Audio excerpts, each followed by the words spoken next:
Yeah.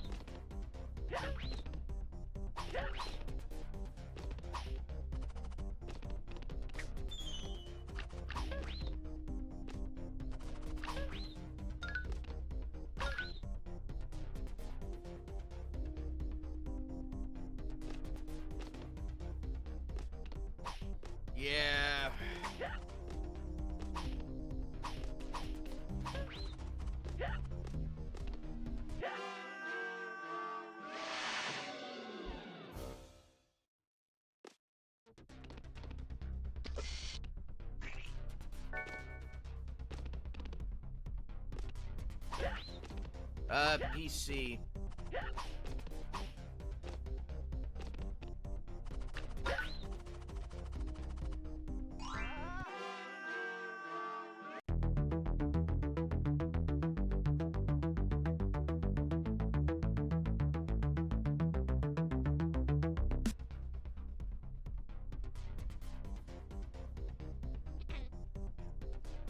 Hey, what's up, troll?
There we go.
that was new. Here we go.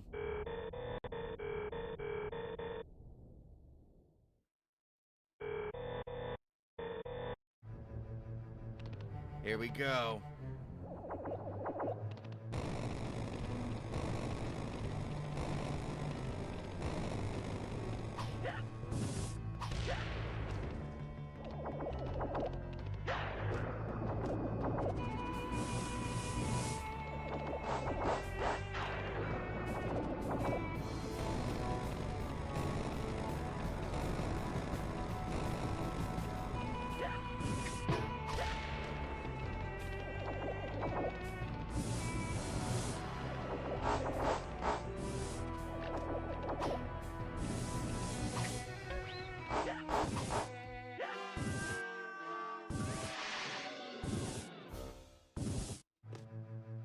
Okay.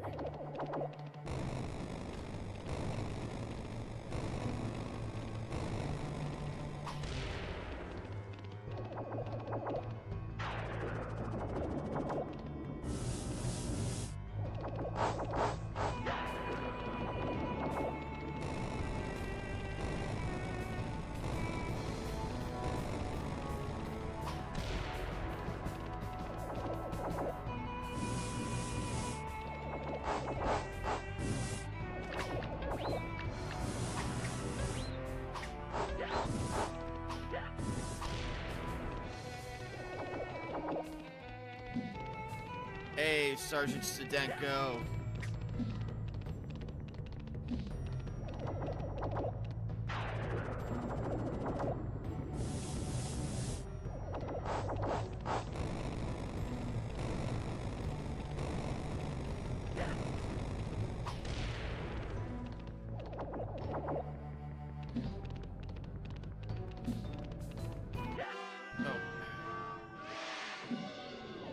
Hey, Cal. Oh, is Kelly here?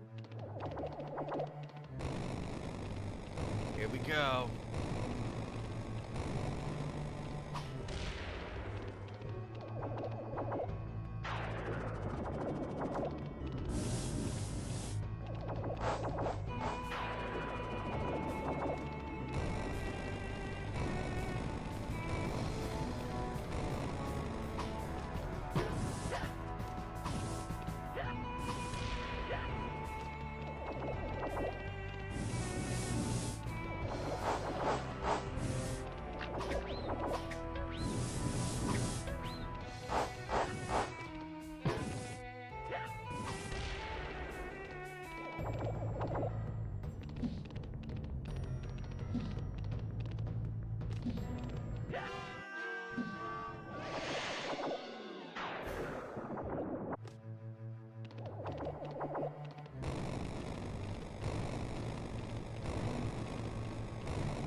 22.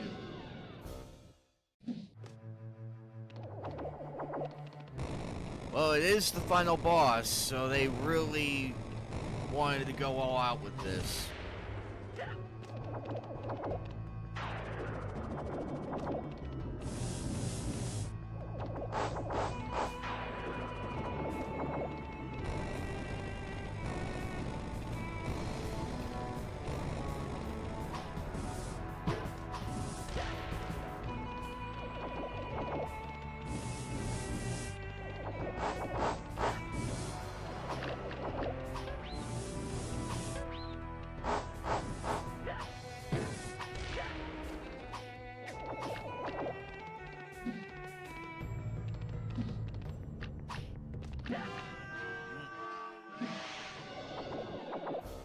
Hey, Jasmine.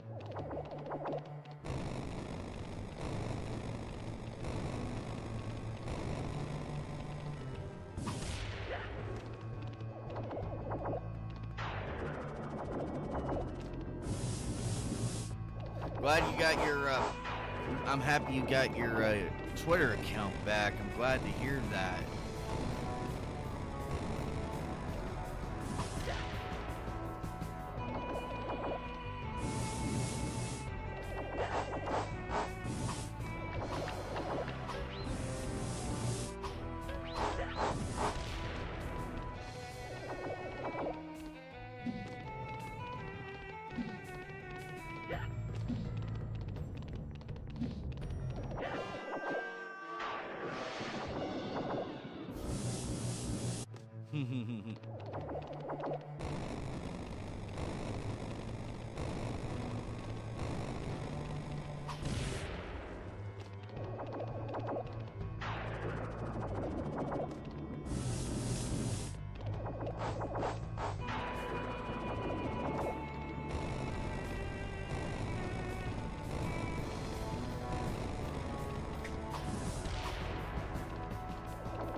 Damn it.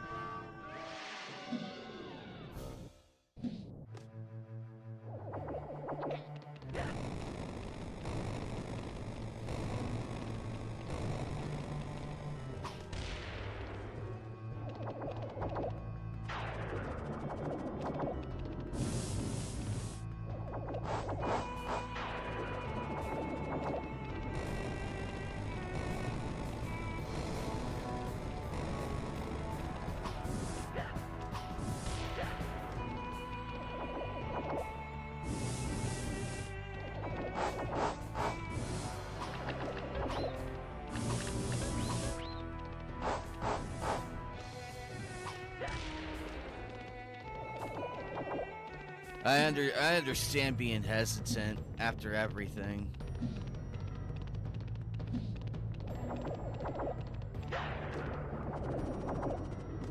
Earlier. Yeah, that level was hell.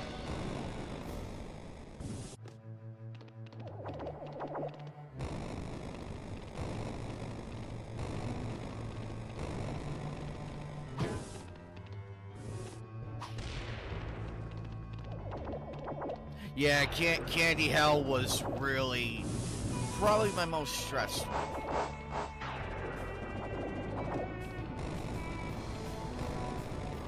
Callie!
Let's fucking go!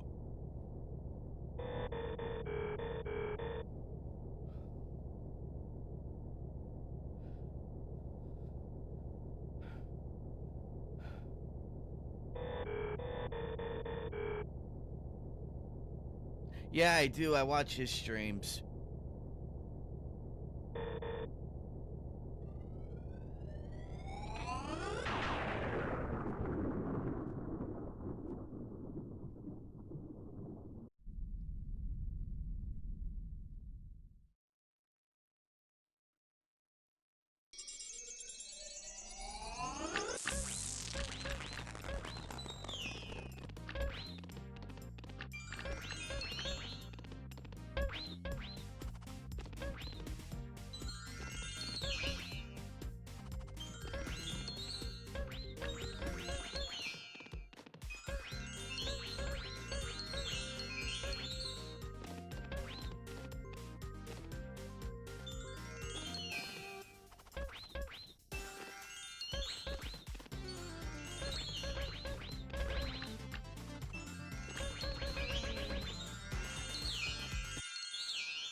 You've done it.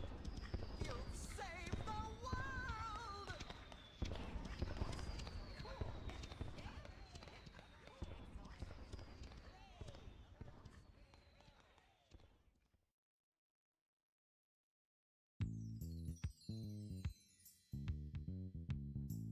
Oh my god.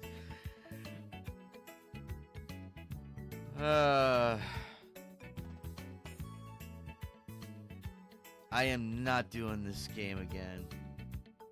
I am not doing this again. Yeah, that was a nightmare.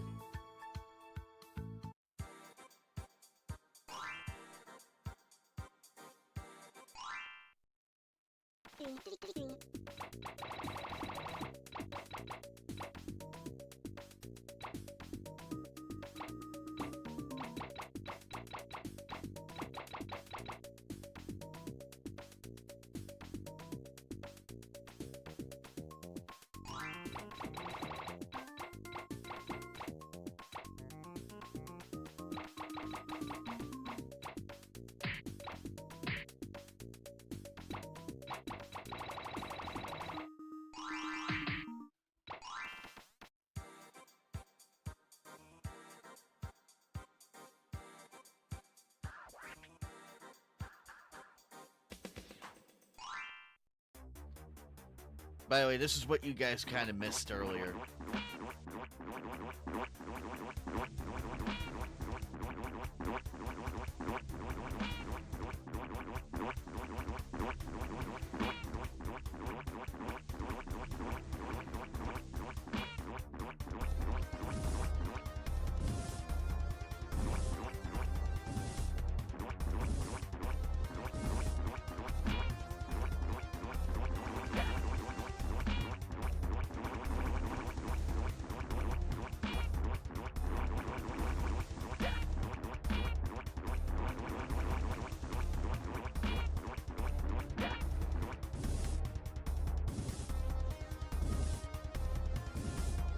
A long time ago, Jasmine.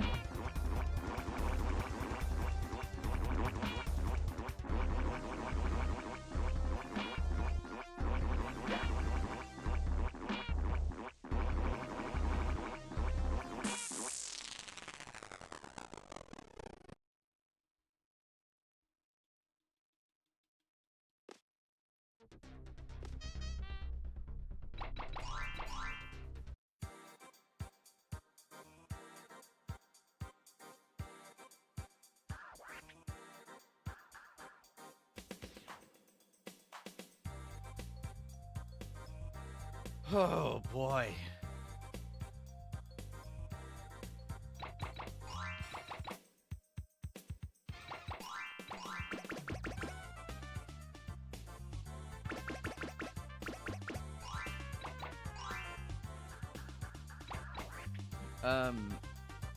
Hang on one second, guys. I'm gonna switch games. I'm gonna put in a new game that I think you guys might like. Okay, hey, give me a moment.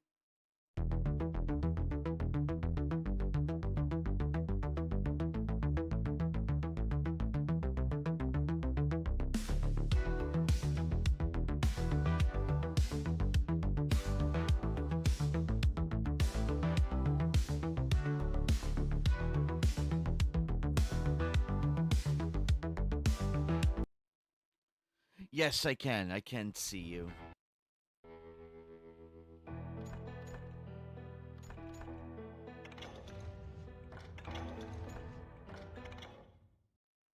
Oops.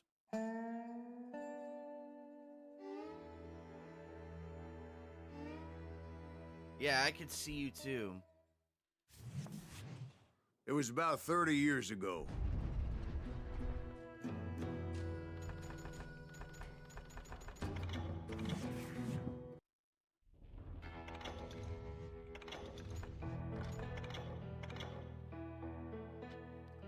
Yeah, hang on one second.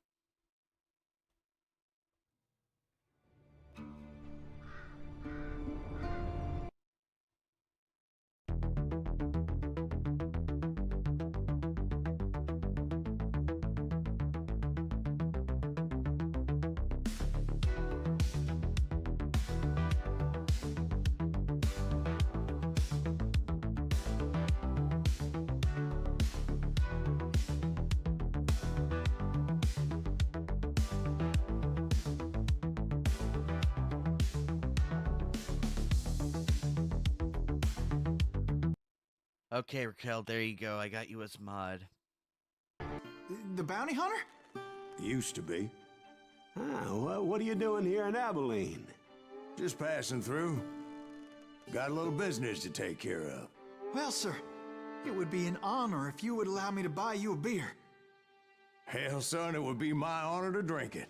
I'm Molly. Howdy. I'm Dwight. That's Jack.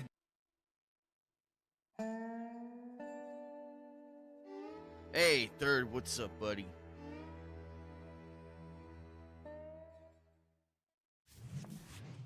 It was about 30 years ago.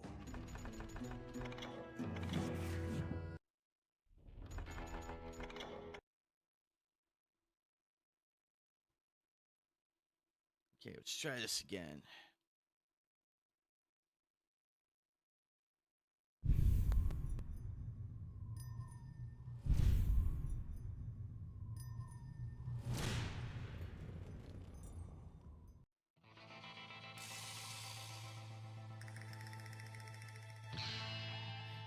Yeah, I am.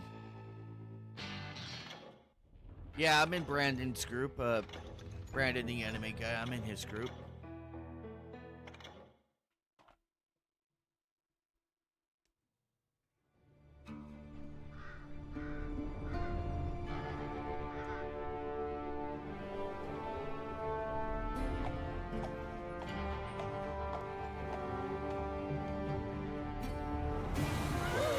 Easy, boy.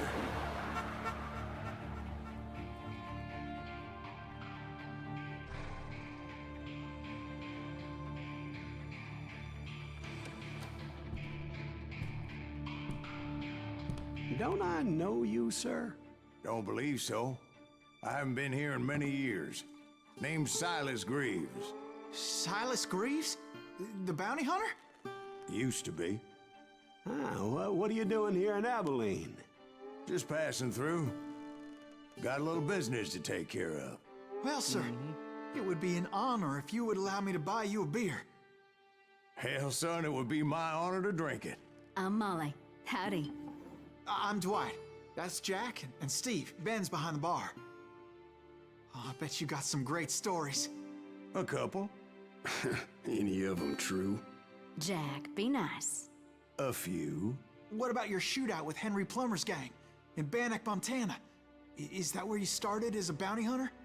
That's what it says in this here dime novel. Don't believe everything you read in them dime novels, boy.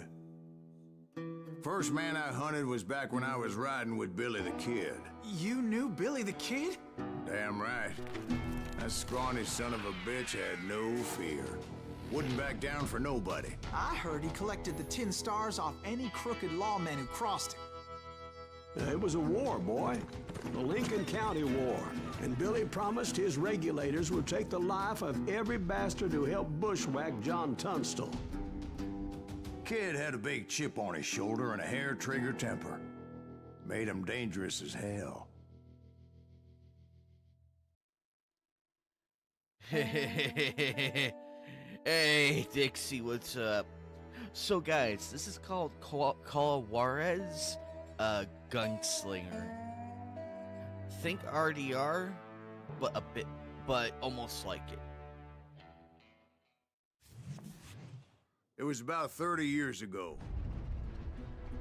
Billy was hiding out in an abandoned farm near Stinking Springs. I threw in with the kid because the man I had sworn vengeance on was riding with Billy's enemies. But before I tell you why I want that sumbitch dead, let me tell you what happened that day. I was heading back to the hideout when suddenly I had this funny feeling. Funny, haha? No, Steve. The other kind of funny.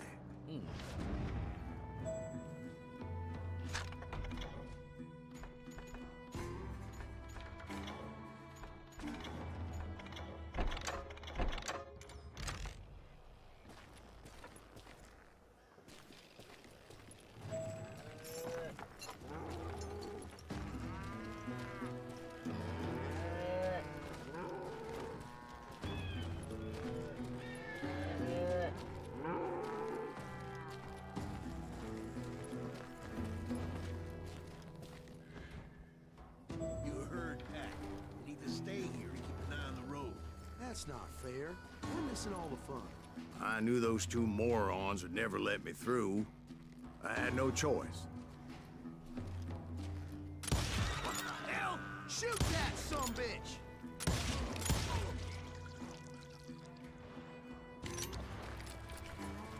Was it Pat Garrett's posse? Oh, yeah. I heard the shots and I knew I had to move fast. Garrett and his army of deputies had surrounded the entire homestead. They're coming from the rear! I decided to help Billy and the boys out a bit. So that's just what I did. As the governor of New Mexico was paying for the kid's apprehension, Garrett was able to hire every gun hand in Lincoln County. Exactly.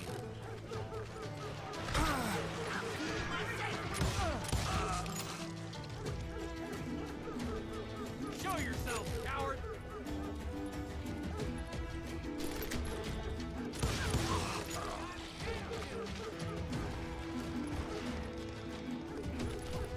I knew that going through that front door meant putting my butt in a shooting gallery, so I decided to get sneaky.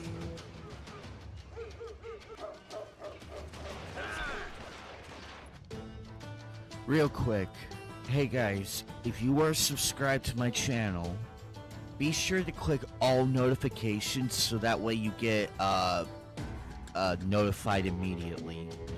Just it's the all button. It's like it's when it's like all white out and everything. It's that one.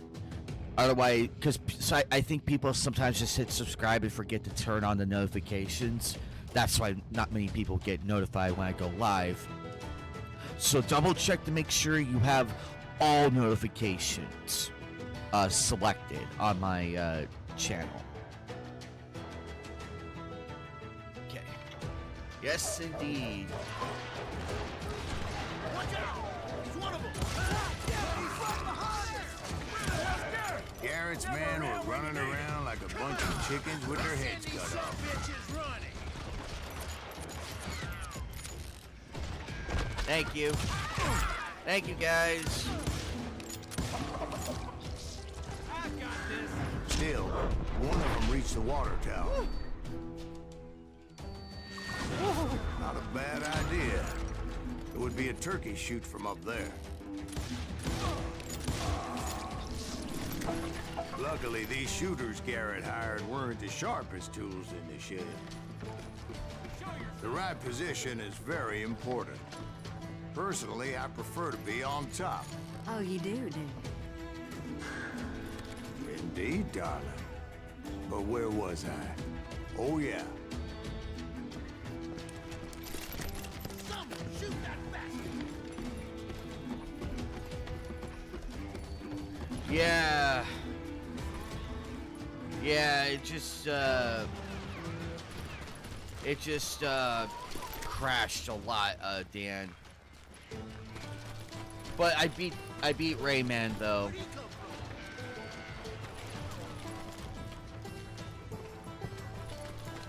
Make sure I'm not missing anything. You can't take us. A lot of them were saddle tramps or sod busters or drunken drifters looking to make a few bucks.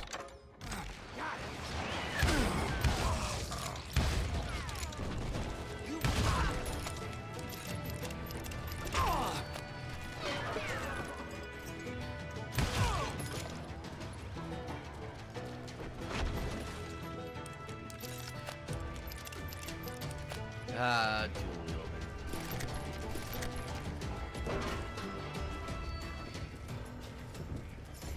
Yeah, it's all record. It should all be recorded. Then, I heard a friendly voice yelling at me from the window. Back door! We'll cover you! Try aiming, you idiot! Truth be told, things weren't much better behind the house. Watch your plane! Cut their numbers in half. But that just made the ones that were left twice as mad. They made up for their lack of skill with a seemingly endless supply of ammo.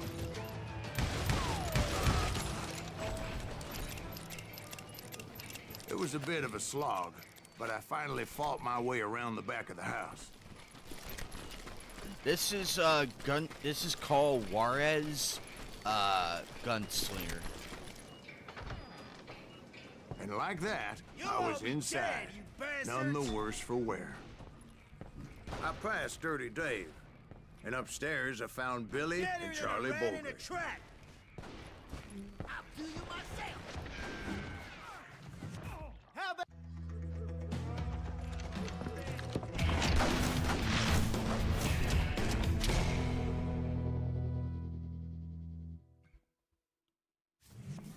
Billy looked at me and said, "About time, amigo. Grab a gun and get to the window." Wait, so you were friends with Billy the Kid? Yeah, sort of.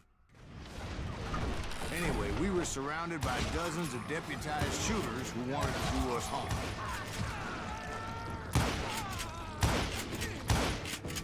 Worth $500. I can keep this up all day! Nice.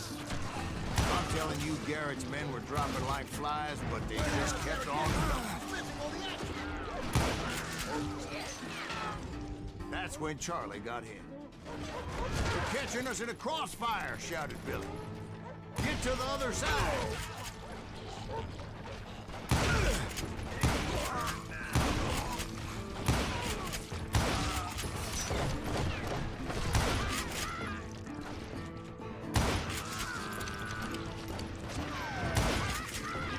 I don't know how many of those cocksuckers I personally put down, but it was pretty clear, even to Billy, that maybe discretion was the better part of valor. What's that mean? It means that it was time to cut and run. "They got a Gatling," Billy shouted. "Get the horses and bring them round back. I'll draw their attention." You're done. He directed that order at me, and I thought, why the hell do I have to do it?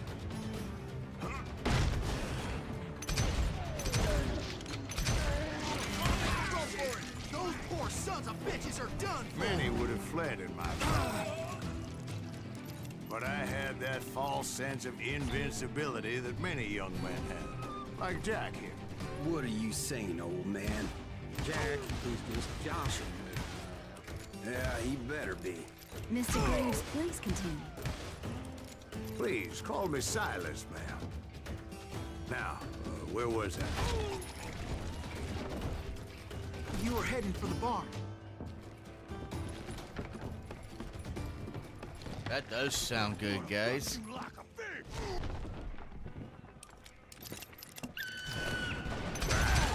Making my way past a passel of fallen foes.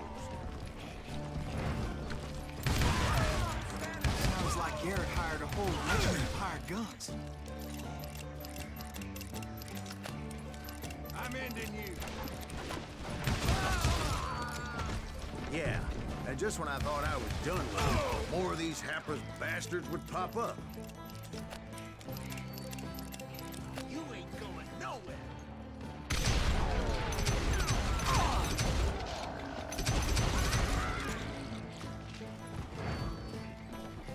Finally, I had the stables within my reach.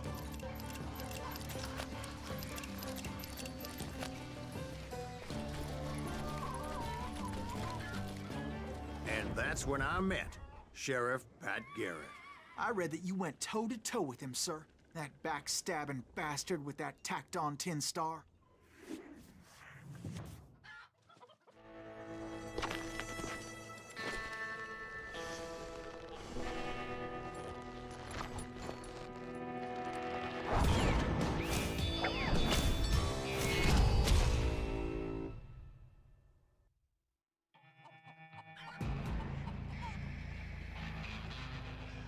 You challenged him to a showdown. You read that in a dime novel? It said he showed no fear as he took your measure with eyes like a rattlesnake.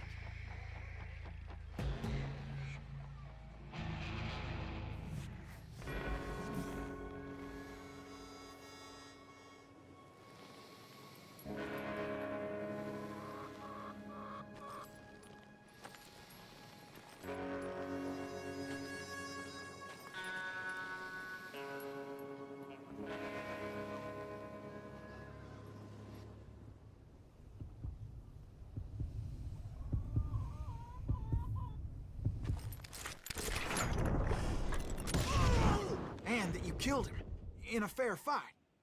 Is that what that Penny Dreadful says? No, boy. That ain't what I meant when I said I met Pat Garrett. So let me start again.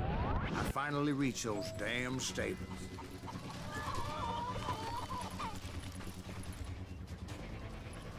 And stepped inside, and bam!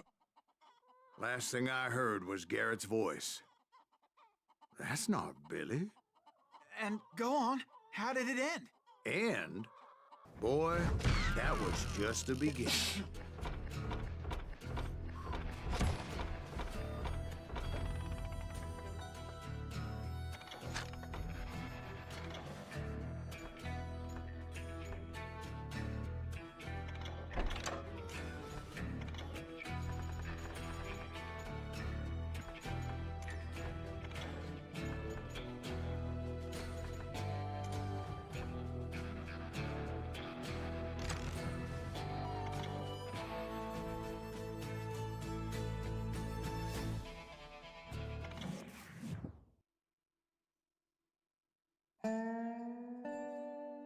So what happened? Did Garrett arrest you? Yeah, after I came to, the bastard had clocked me with his Colt.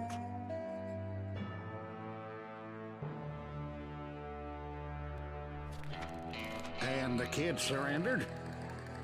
When he realized there was no getting out of there alive. So they locked you up in Lincoln? Indeed they did. Sentenced me to hang right along with the kid.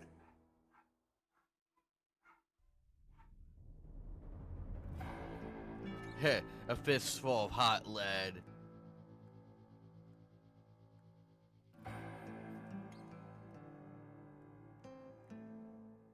It's important to know that I was only riding with Billy so I could find the bastard I was after.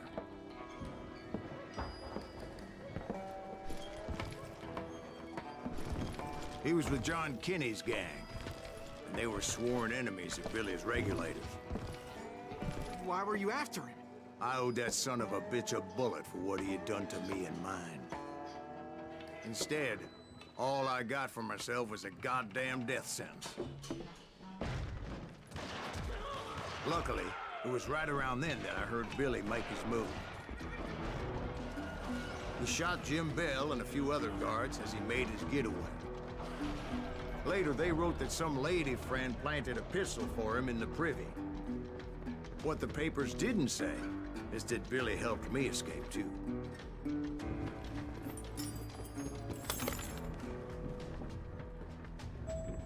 My first order of business was finding a firearm.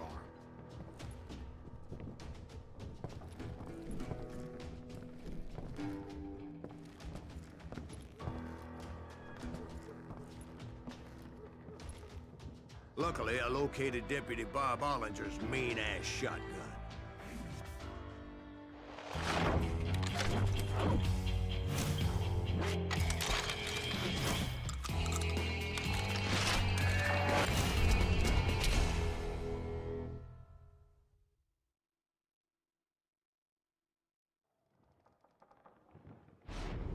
I saw Billy through the window, and he yelled that I should take to the rooftops to make my escape. So I did. Have a good night, Jasmine. That was a lot of fun.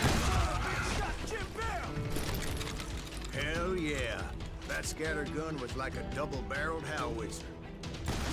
It could blow a man clear off his feet. You hardly had to aim the damn thing. The kids escaped, raised a huge ruckus. Take care, Alchemy. Guards were everywhere looking for him. Can't let the kid get away.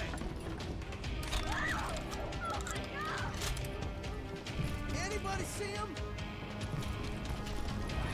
I had to jump from roof to roof like a damn alley cat. I followed the planks where I could, but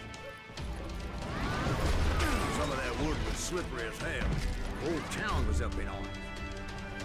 And suddenly, I was a fugitive. How the hell did the kid escape? Garrett's gonna kick our ass! Can't have gotten far. Gotta be around here somewhere. Billy broke out of jail. So that bastard you were after, what did he do? He did me and my family a grievous harm. But I knew if I was ever gonna find him, I would need to get my ever-loving ass out of there. I tried to be stealthy and sneak my way past. This town doesn't have a moment's peace. Hey, Fizz Chozo.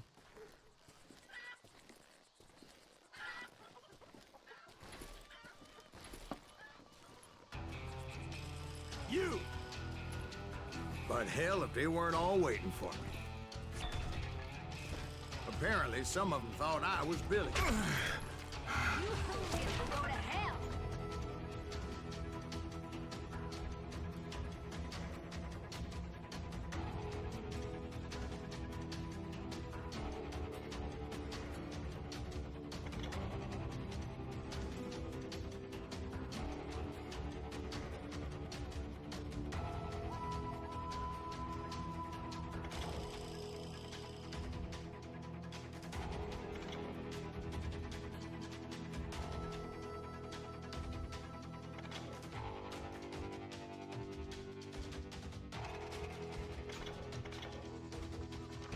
Ooh.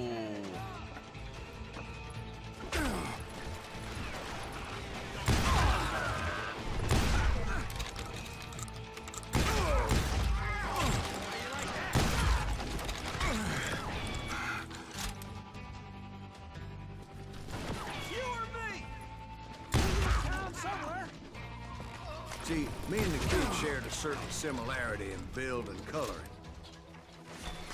I was Hey, just Raquel. glad I Hey, had Deputy Raquel. Bob's mean-ass shotgun. Have a good one, Raquel. Can't hide forever.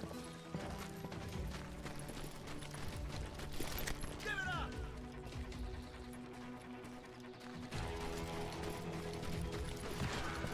They're shooting in the street!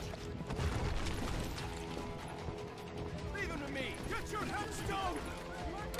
There's children here. We can take him. So much lead was whizzing by my head, it was like everyone in Lincoln wanted to put me in the ground. I knew I needed to find a horse. Though I never did have a great fondness for those four-legged grass eaters. Smelly, sweaty, ungrateful beasts.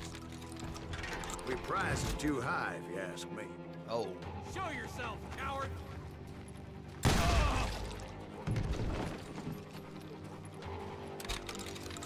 I'll wrench your mane later, Raquel. Oh. Back. There we go. I can't hear you. You won't get away with it.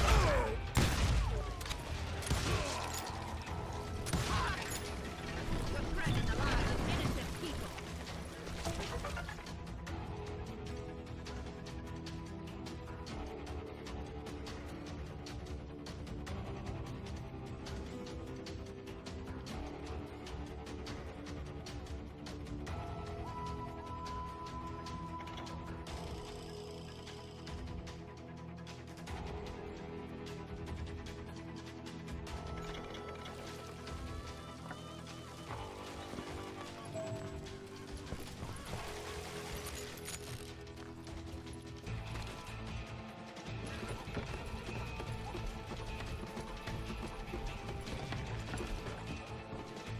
That sounds going to hell in a headband.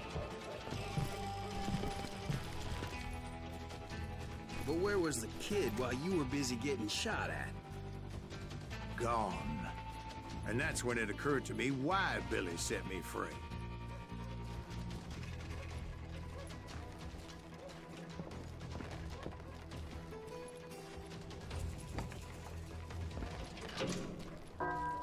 There he is.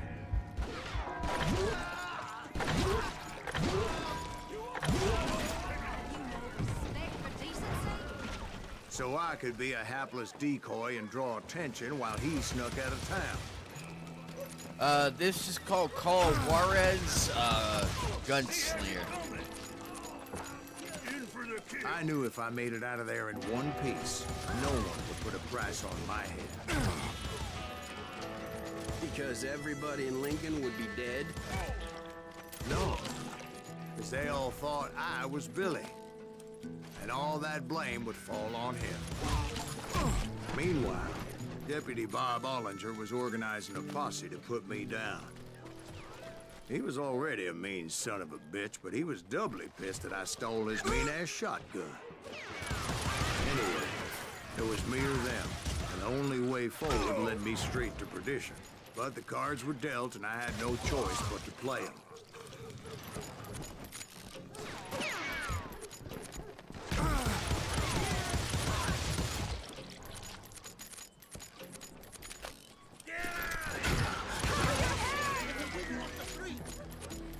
Arm yourselves. Let him get away. Did he get away?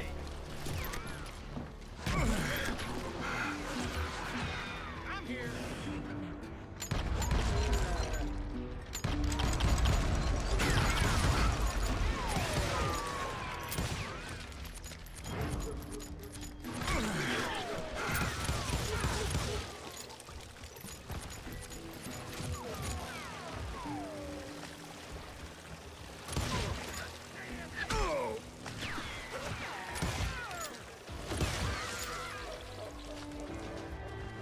I got this.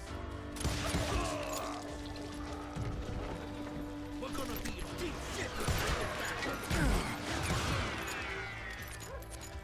Finally, I found what I was looking for.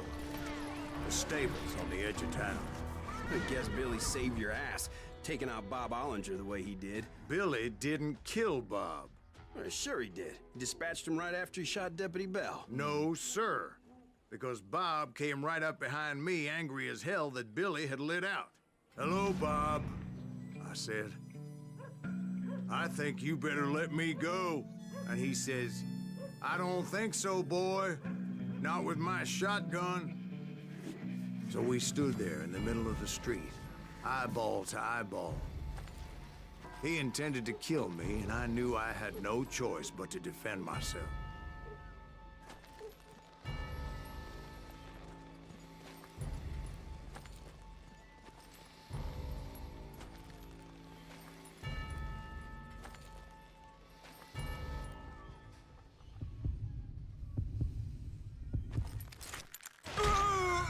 Damn it.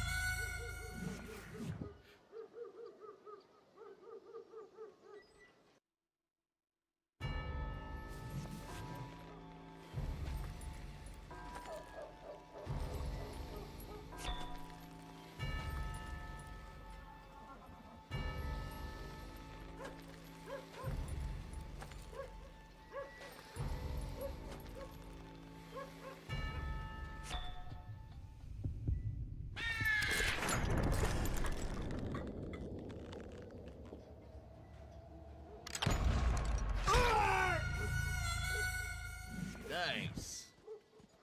Oh. Oh, nice. For $15?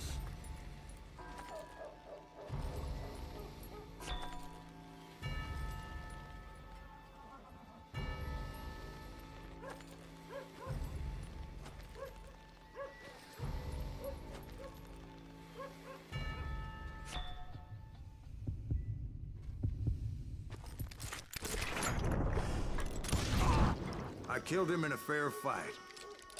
Everybody saw I had no damn choice. Well, Lincoln got a mite depopulated that day. Pat Garrett gunned down Billy 3 months later, so his escape was all for naught anyway.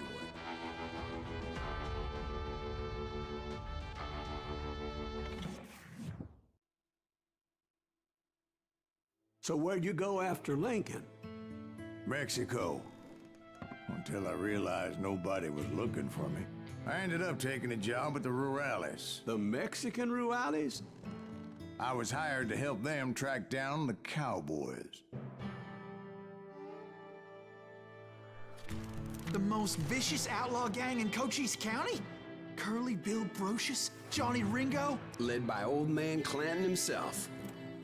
They must have paid you a pretty penny to take them hombres on.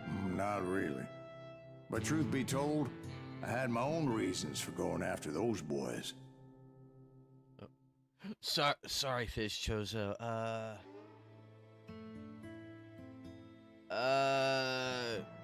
It's mainly up to. It would be mainly up to the individual because I don't know. Because Japan is different. Is different from us culturally and everything. They have huge family values out there, and also honor and all and everything in between.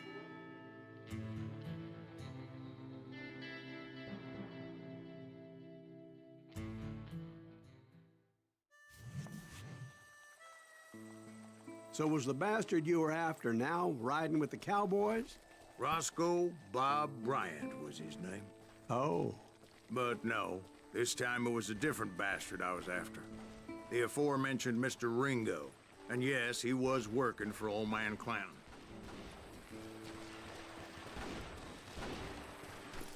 I came upon them robbing a stagecoach, which wasn't surprising, being they were such murderous thieves and bastards. The bandits wore red scarves, so I knew they worked for the old man. Over there! There!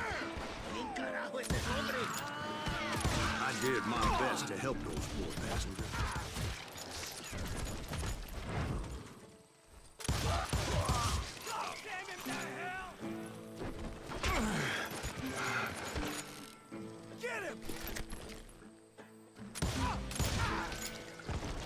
Moments later, the attackers were dead, and I checked the stagecoach to see how many passengers were still breathing. None. It was then I wondered if the rocks weren't hiding more bandits. Was that all of them? Or did I just hit the rear guard? I quickly got my answer. They attacked from on high like Apaches often did. They would appear in great numbers from above and rain down lead on their hapless enemies' heads, making use of the high ground and whatever else they had. Yep, the Apaches always appeared out of nowhere, and there never seemed to be an end to it.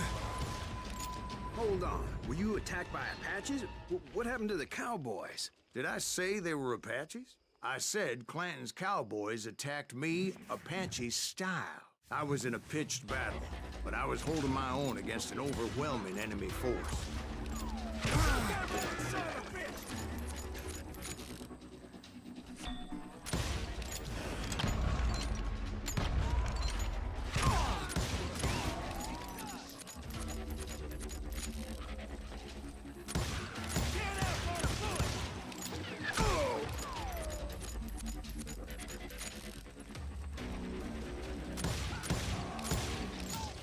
See, at the time, I was still pretty green, but often blunder. It just depends on preference to Biz I Chozo. just kept shooting at anything I could see up in those damn rocks.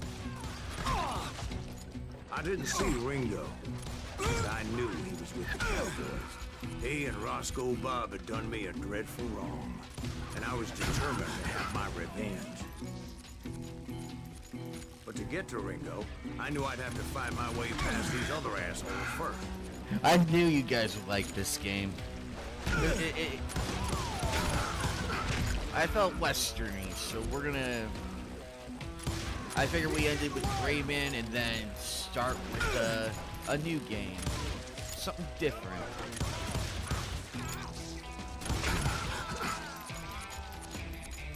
Unfortunately, I was running out of ammo.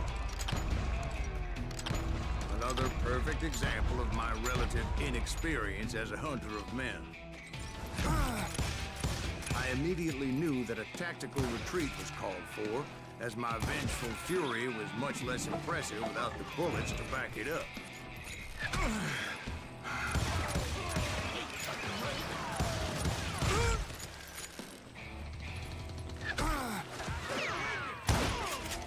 Finally, they managed to corner me. Trapped as I was, the odds of my survival seemed pretty slim.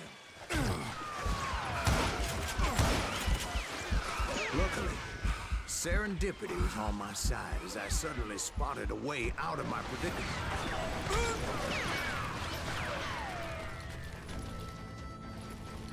Hard ahead, a moving target. I ran ahead as if the devil himself was after me. Bullets were whizzing by my ears, but I wasn't about to roll over and die.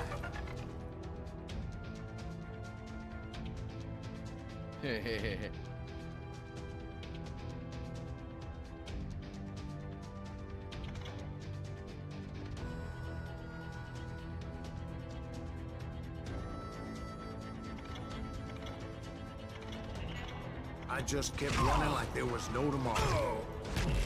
Because there wouldn't be if Clanton and his men caught up with me. As I was scurrying around those caves, I thought, what was I thinking? Going up against a gang like this?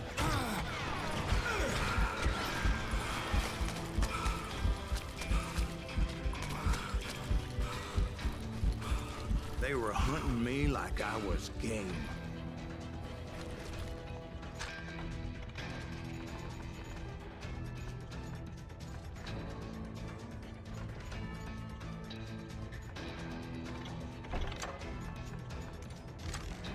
I just kept running, not knowing where the hell I was going.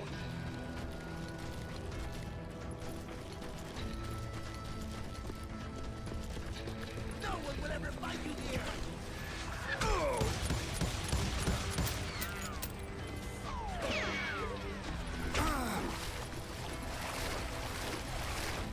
And that's when something miraculous happened. Like manna from heaven. I found the desiccated remains of what looked like an Apache warrior. The old weapon next to him supplied me with some much-needed ammunition.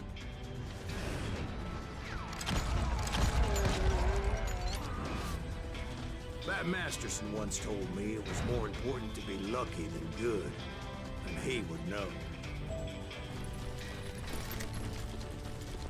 And imagine my surprise when I found a fistful of dynamite to go along with that ammo. That stroke of good fortune evened the odds and bolstered my confidence. It was time to turn the table. Time for the prey to become the predator. Time for the hunted to become the hunter. Time. All right, Jesus, we get it. They were right where you wanted them. That's right. I was done running. And the old man's boys were not expecting that. No, sir. I came at them like a wildcat. My fury knew no bounds.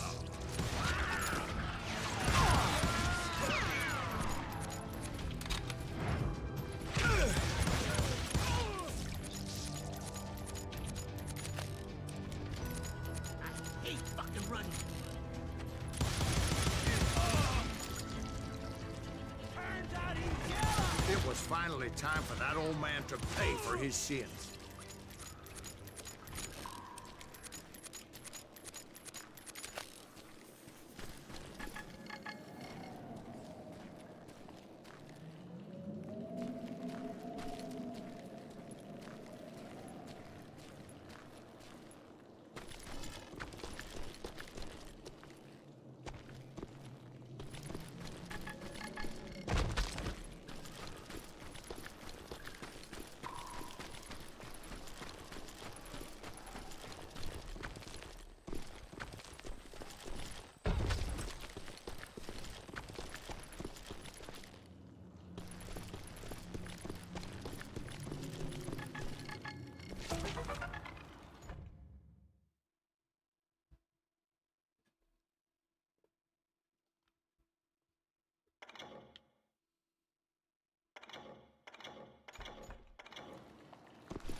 Oh. Ooh. I yelled out at the top of my lungs, "Clanton, I'm coming for you!" A little stealth might have made more sense, to be perfectly honest. Because that old fool had a Gatling gun and enough bullets to last him till Kingdom Come. But I knew I could not let that deter me. Not if I was to find and kill Ringo. I needed to get that old man off that gun.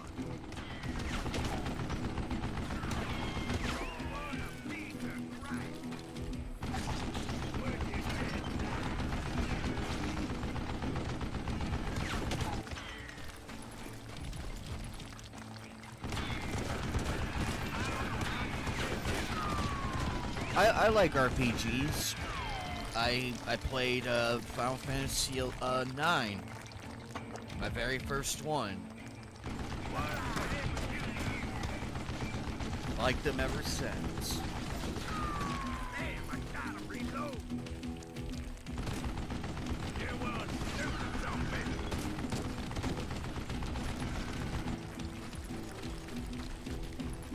Most everyone thought it was the Ruales who had come up against him in Guadalupe Canyon, but it was just me.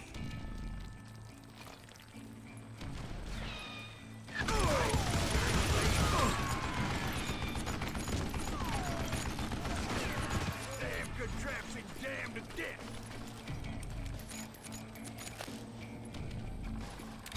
Would you just die? Why are you so afraid to face me, huh? Ah, fuck.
That's actually leaderboard. For chat, it's a new thing that YouTube's coming out with. You can partake by sending live chat messages, sending super chats, super stickers, all kinds. Jammed to death. Where'd you just die?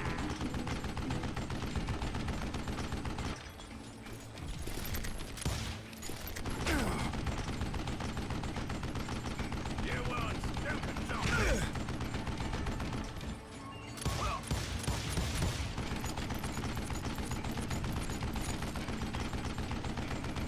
I don't know how you lived this long.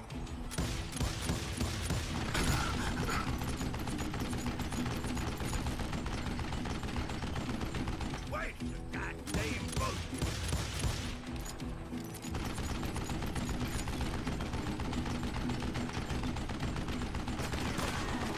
Do I gotta reload again?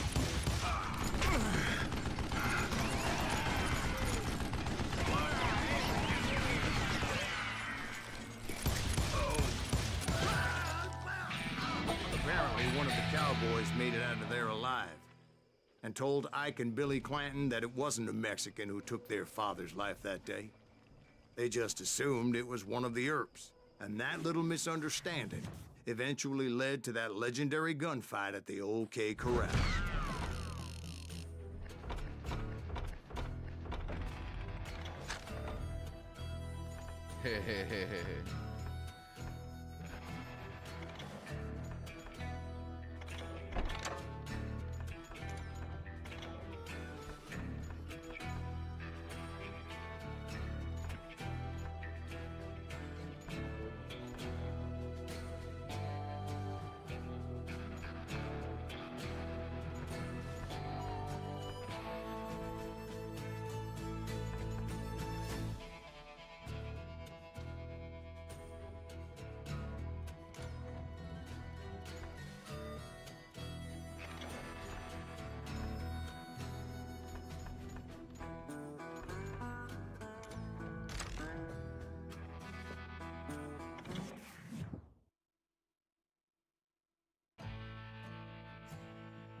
A few weeks after that dust-up at the OK Corral, I was still after Johnny Ringo.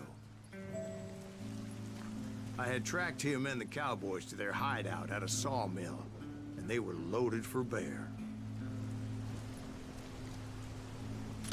So, what exactly did Johnny Ringo do to piss you off?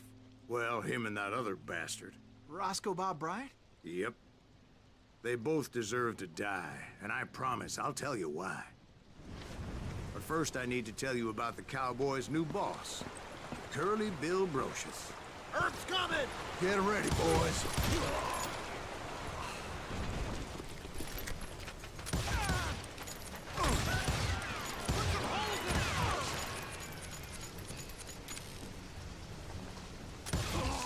Curly Bill took charge of the Cowboys upon the old man's demise. And after that gunfight at the OK Corral, the Clantons wanted revenge. So they murdered Morgan Earp and grievously wounded his older brother, Virgil.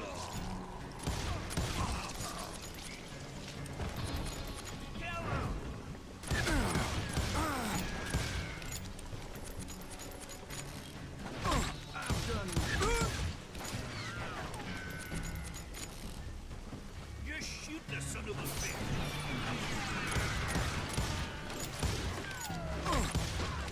Wyatt and Doc went on what became known as the Vendetta Ride, hunting those outlaws down. So when I showed up, that's who they thought I was.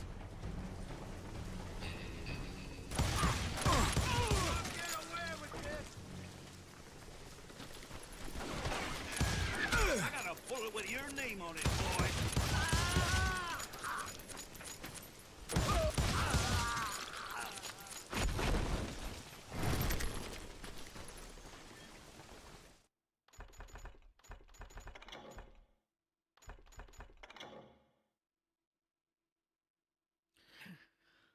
Well, with the nuggets of truth, you do get a bit of history behind the Wild West, like Billy the Kid.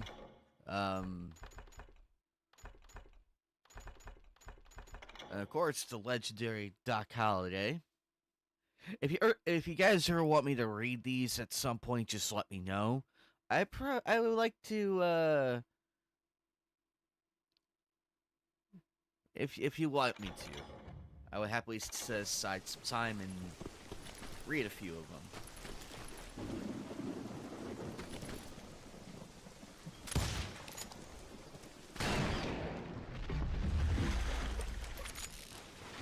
There were killers around every corner, all wearing red bandanas. That's how the cowboys identified each other. And I was beginning to wish I had one myself.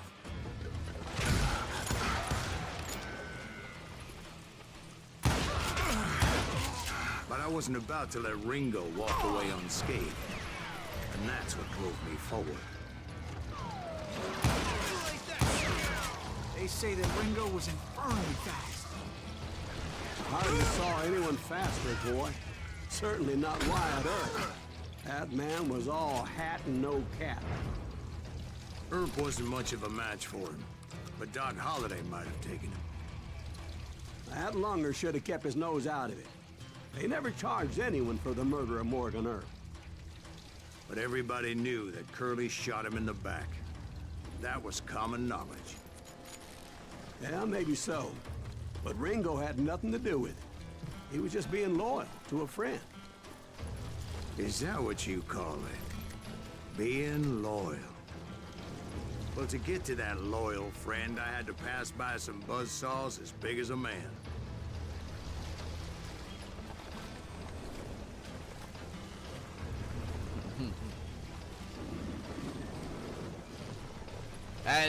As did I. I think Origins is probably my favorite because I'm such a sucker for ancient Egypt and everything.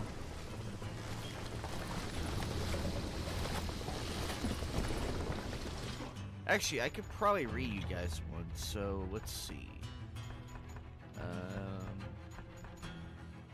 Billy the Kid. William Henry McCarthy, also known as William H.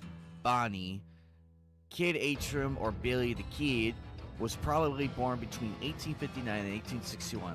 He died on July 14, 1881, shot by the sheriff, Pat Garrett, in Fort Sumner, New Mexico. To this day, he remains one of the Wild West's most recognizable outlaws. Billy stood approximately about 5 feet 8 inches tall and was of slender build with blue eyes, blonde hair, and a boyish charm. Many reliable sources can vouch for his sense of humor, generosity, and friendly nature. He was shrewd, relentless, and reckless, and often put his own life in danger for those he cared about. He loved to sing and dance and could read and write. His handwriting was said to be extremely neat. Billy was very popular with the ladies, although he never played favorites. No, not one soul knew him personally ever said he had an explosive temper or a propensity to kill at the slightest provocation. The Kid owes that image to his killer Pat Garrett, who wrote a book embellishing his exploits 2 years after Billy's death. Hollywood then burnished that myth to a high shine. Contrary to popular belief, Billy was not a stone-cold killer or even much of a criminal. He never lived an outlaw life of robbing banks, stagecoaches, or trains. Petty rustling and horse thievery were the worst of his transgressions. Billy was credited with killing 21 people, but that number was inflated considerably. He definitely killed 4 men, 2 in self-defense, 2 during a jailbreak, and he participated in shootouts. During the Lincoln County War, which left another 5 people dead, but then again, they might or might not have been killed by the bullets of Billy the Kid.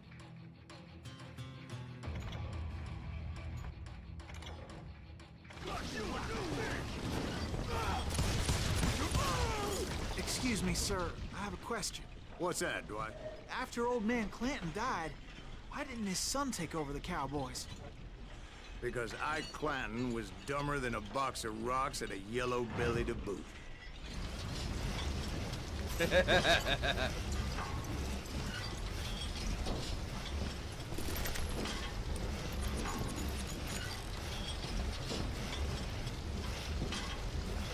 That thing is... That saw is fucking huge. Look at that thing.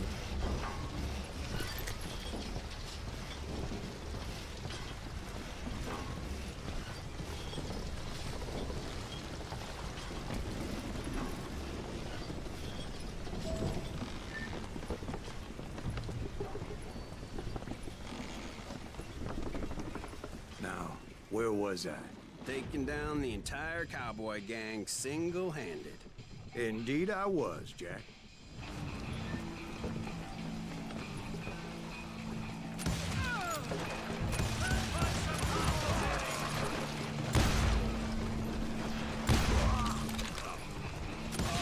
What are you, yellow?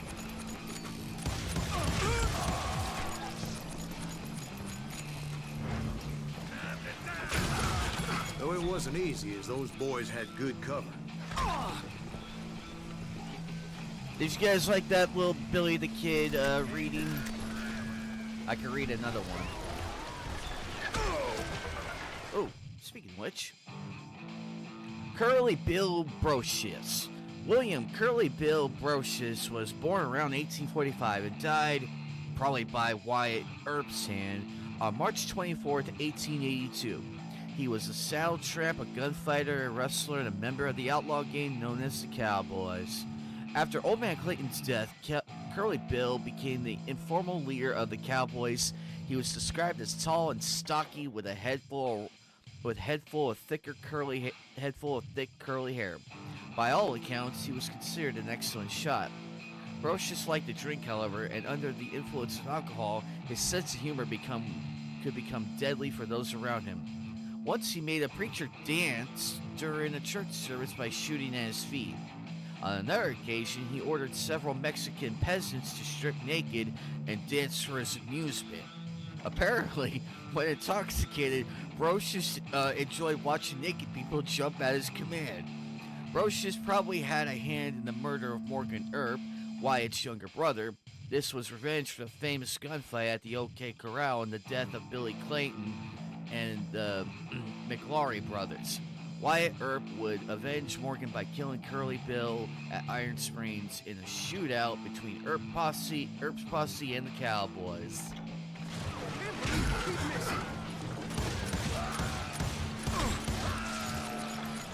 Man, people even had a wild sense of humor back then.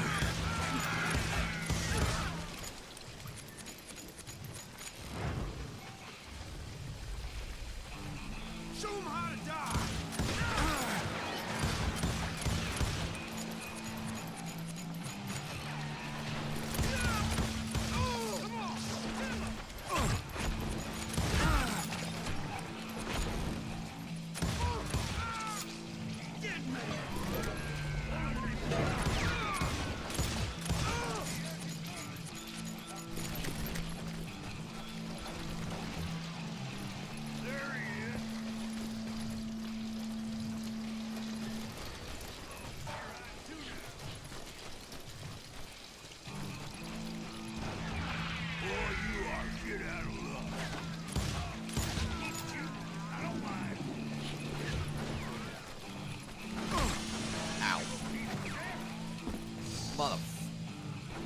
Ooh, this is nice. What a beautiful train. You come out and I will. In for the kill. Ain't bothering me none.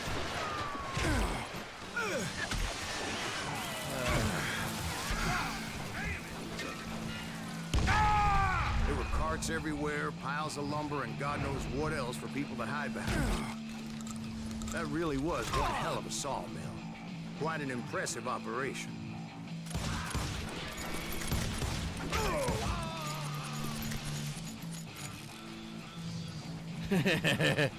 Yep, Cowboys go boom.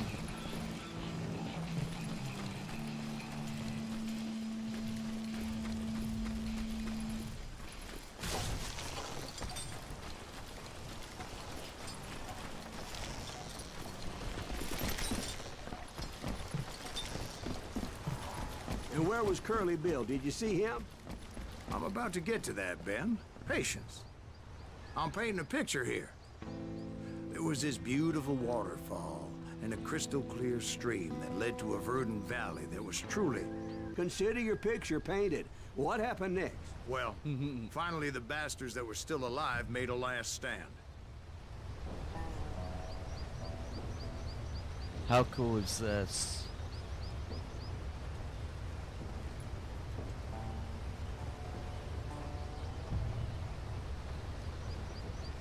Iron Springs. I wonder. I know for a fact I live in Arizona, and Tombstone is a real place. I never heard of Iron Springs before, but I'm pretty sure, like everything out here, it probably is a real town or a place.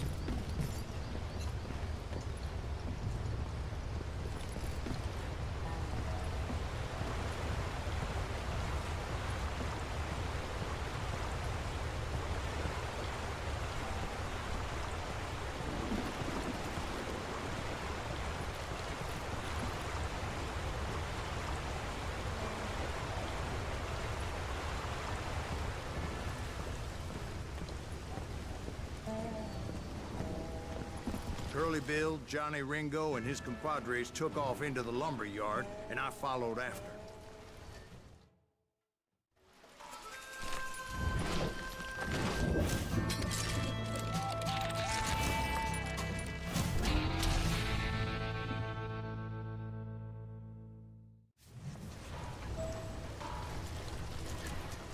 Are you saying they ran? Cowardice was not in Ringo nor Curly Bill's nature. No, sir. I never said they were running scared. They just wanted me out in the open. Time to dance with the devil.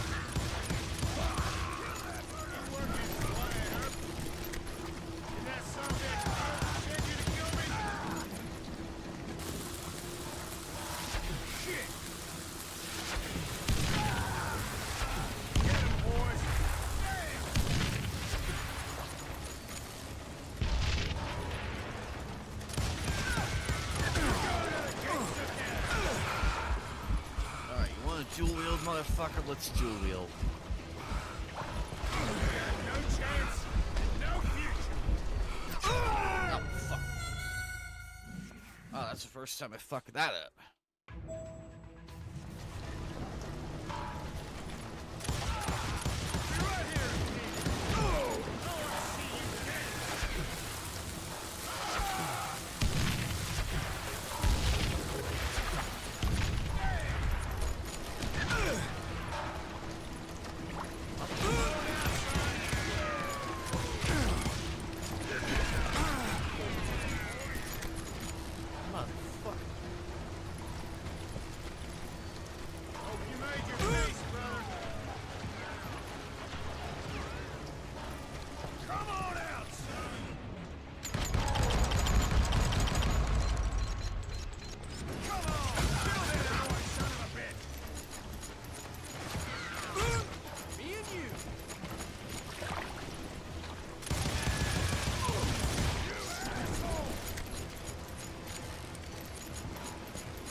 Gotcha. Brocious gave me no choice but to take his life. But Ringo was nowhere to be found. I knew you didn't kill Ringo, because he was found dead in a different location altogether. To this day, his killer is still unknown. Indeed. Took me a few months before I finally tracked his ass to West Turkey Creek Canyon.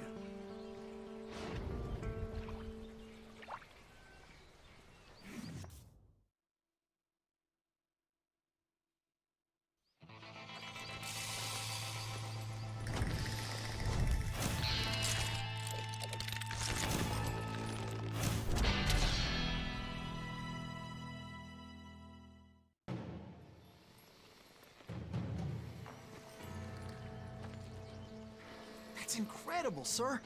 I always thought that Doc Holliday was the one that killed him.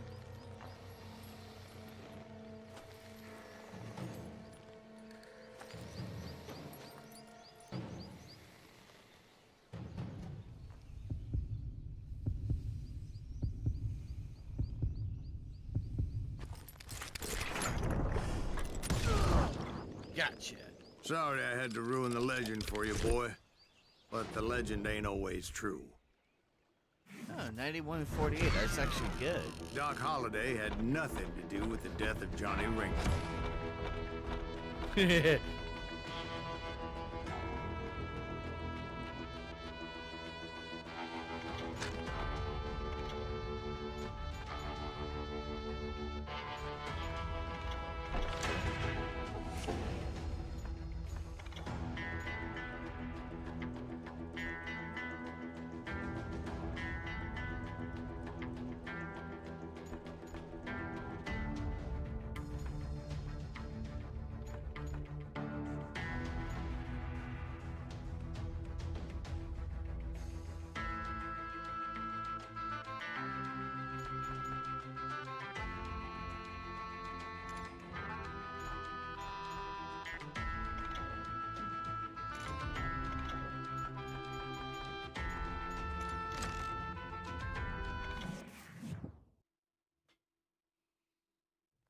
I was paid a healthy bounty for Ringo and Curly Bill, and realized there was real money to be made.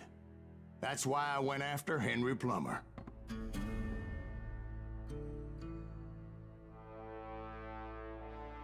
Now, wasn't he the sheriff who augmented his income by shaking down miners and robbing gold shipments? That's the one. Oh, yeah, I remember him. He ran that gang of thieving outlaws called the Innocents. So it's true that you went toe-to-toe with him? Indeed I did, son. Indeed I did.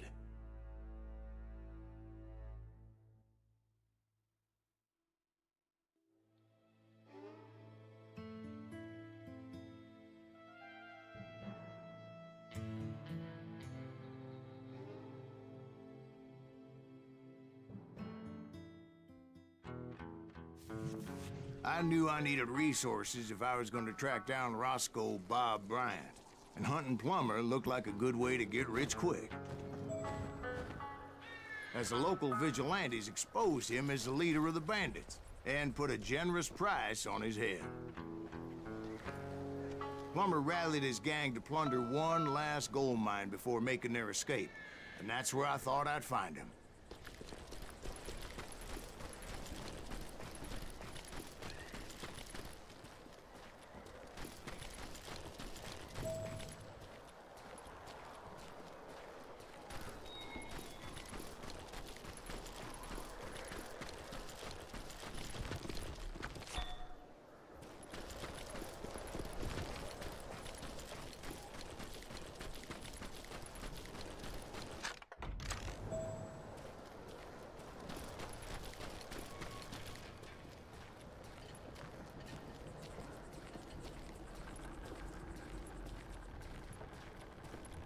It makes me nervous standing so close to all these goddamn barrels of gunpowder.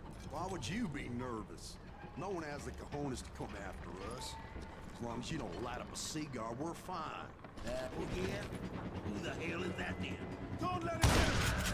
As my late father pointed out to me more than once, God made men. Samuel Cole made them equal.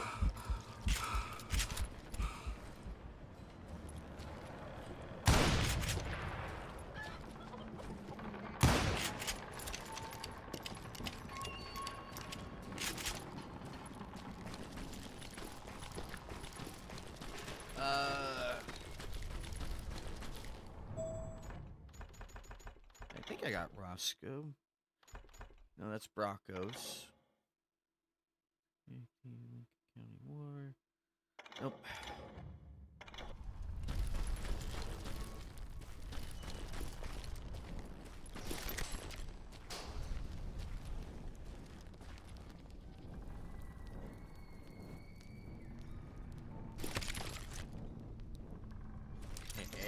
Yeah, now we're talking. Yeah, pass me by.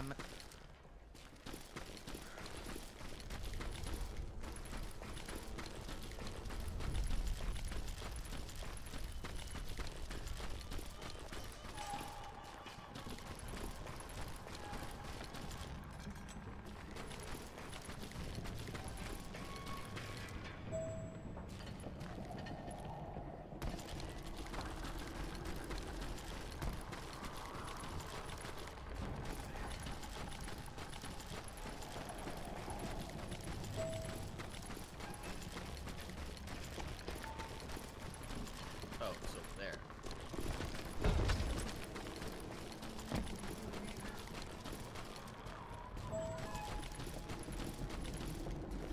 I knew that dynamite wasn't mine, so I decided the polite thing would be to return it. It was the biggest gold rush since Sutter's Mill in '48.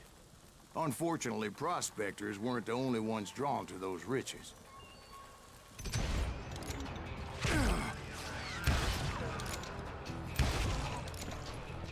There were thieves and killers, robbing travelers and hijacking gold shipments. Like those that ran with Plummer. Some were just regular folks I knew from town, drawn by greed and easy pickings. Charlie Crow, the blacksmith. James, who worked in the stable. Sam and Jeremiah Barber, the butcher's sons. Ordinary citizens who lived a double life. Of course, the rest were veterans of the Civil War. Stone-cold killers trained on the bloody fields of Shiloh and Antietam. Plummer had a lot of men on his payroll. A hell of a lot. That son of a bitch pretended to protect the public with one hand while stealing them blind with the other. He set up a defensive perimeter which I had no idea how to break. Dangerous, desperate individuals. I was outnumbered and in way over my head, but I was too damn stubborn and stupid to realize it. They must have thought I was tough, or had some kind of death wish. I thought I was some kind of hero.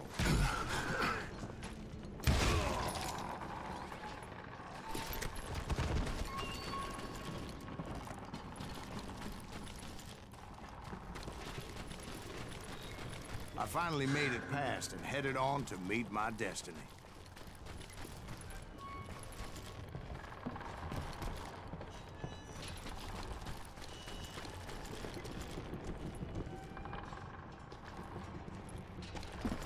Oh, yeah. The hurricanes got demolished.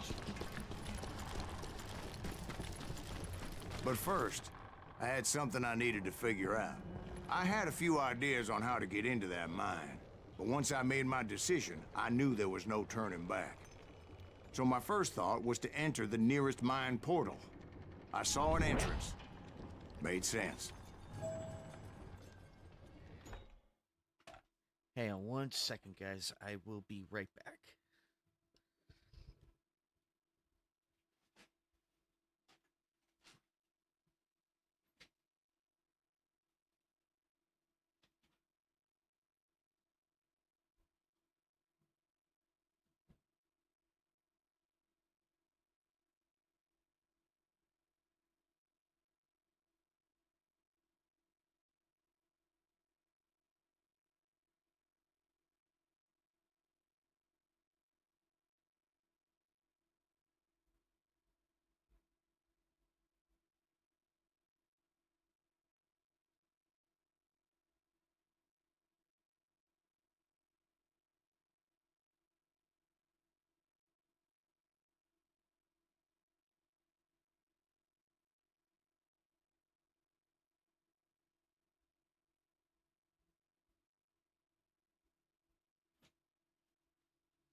Alrighty, I'm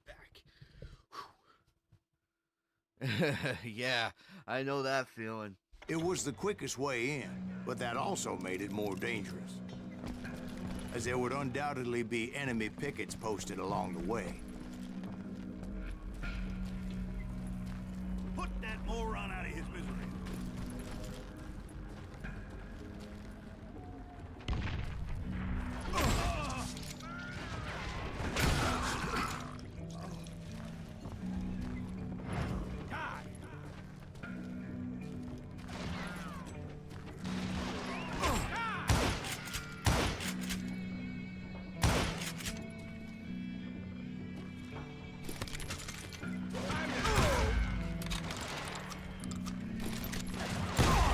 Besides, once you enter a mine like that, it's easy to get all turned around.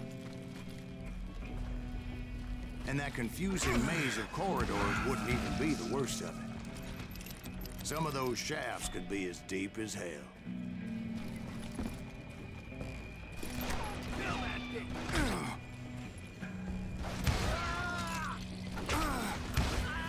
A single stumble or misstep can easily end in a deadly plunge to oblivion.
Quick reflexes often make up for a lack of common sense.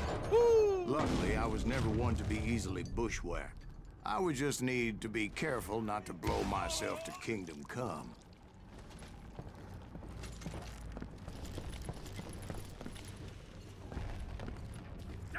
With all that gunpowder and dynamite everywhere, a body has to know what he's shooting at.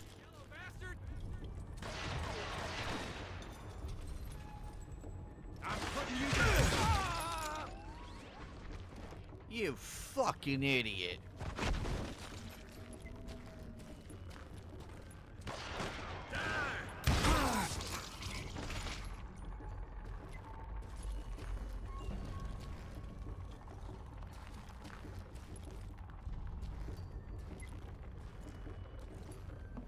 One wrong bullet could have turned that mine into a dad-blasted tomb.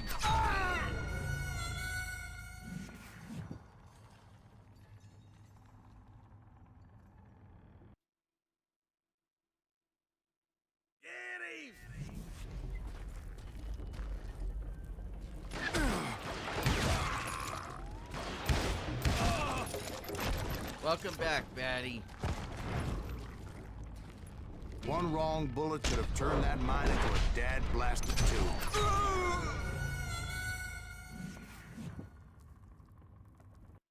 There he is! Now you're really pissing me off!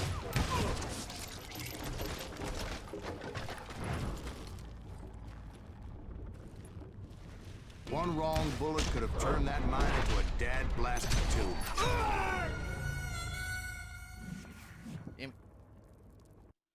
Surprise! God damn you! Got you, little bastard. One wrong bullet could have turned that mine into a dad-blasted tomb.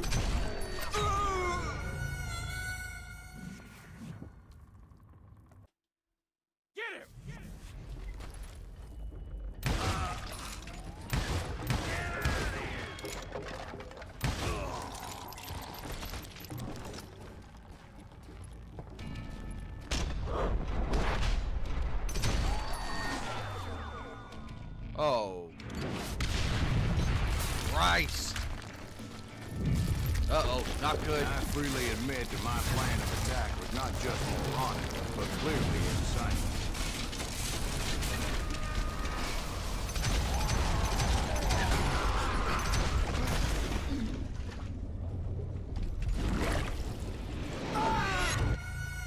It's a good thing that I abandoned that ridiculous plan before I even tried it. Instead, I spotted a ladder, way into the mine from the opposite side.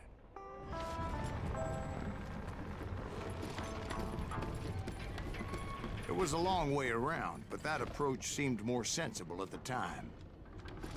Of course, being I had a problem with heights, that scaffolding scared the bejesus out of me. Climbing down that ladder required some caution, because even though I had a younger man's reflexes,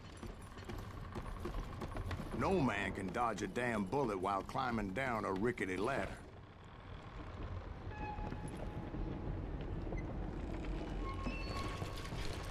I needed to make a leap of faith. I was determined not to give up, however.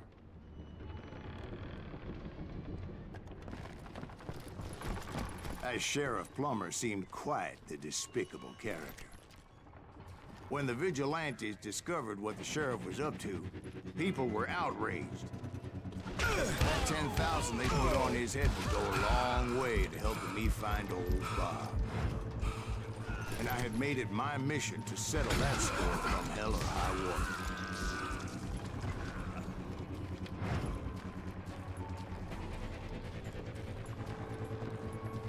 But first, I would have to make a choice. Take the elevator or climb the ladder.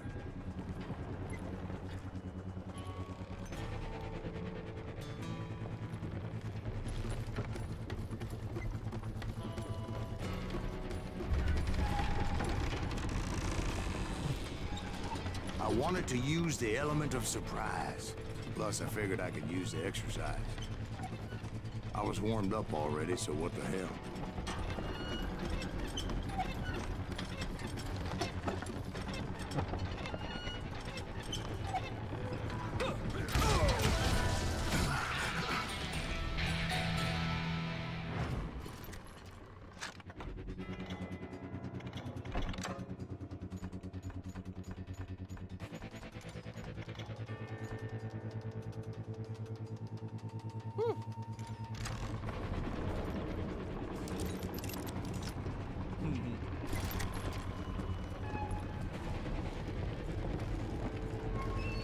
Plummer was a mad dog killer, and the people of Nevada City deserved that. Nevada City? Well, I thought Plummer met his maker in Bannock, Montana. Right, well, he was the sheriff of both places at one time or another, but that's neither here nor there. The point was, taking him down would save a lot of lives, including my own.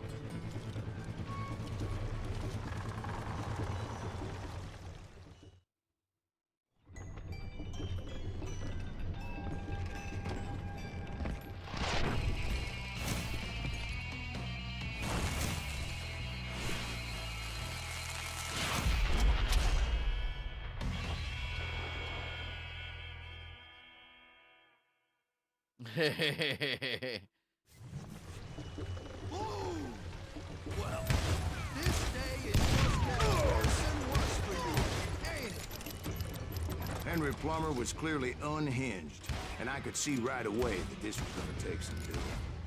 Medieval on your ass. Run!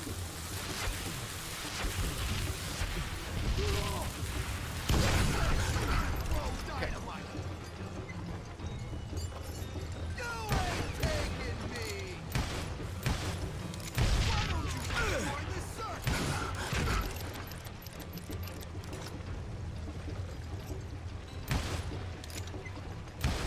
I can shoot too! I need some help here! Come on, boys! Take this cocksucker out!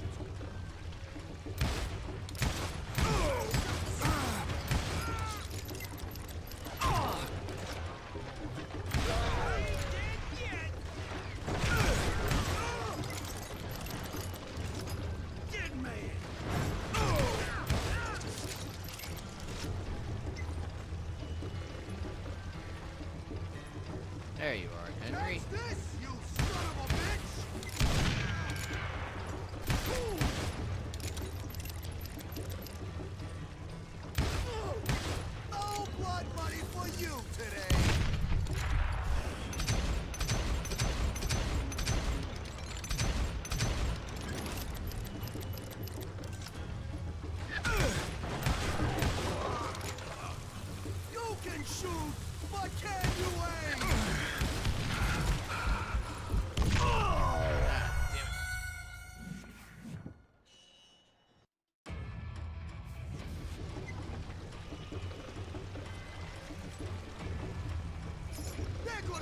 dustpan to pick you up! Bastard! I'm going full medieval on your ass!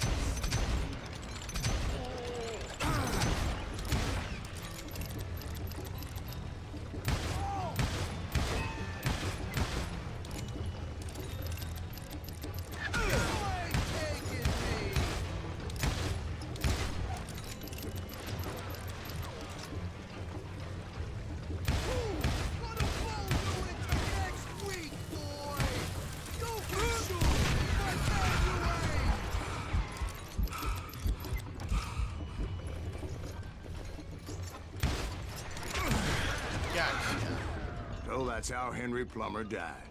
Him and his crew were worth their weight in gold.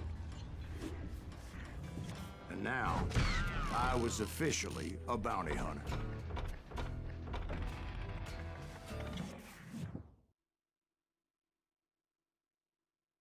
So, did you finally go after that Bob feller?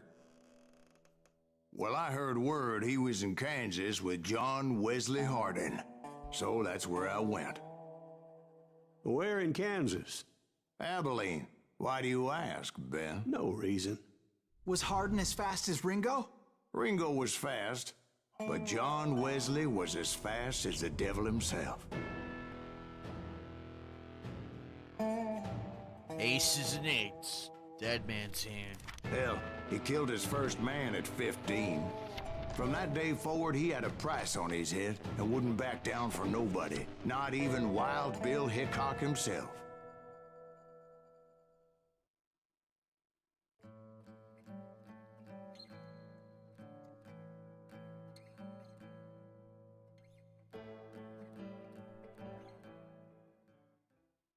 I dodged death many a time, and that night in Abilene was no different.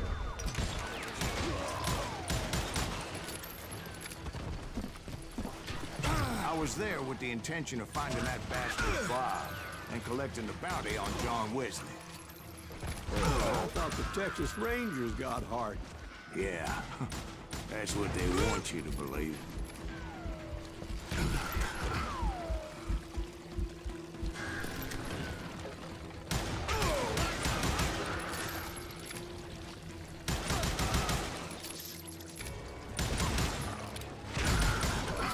It was cold in a witch's tit and a brass bra that night as I fought my way past his loyal compadres.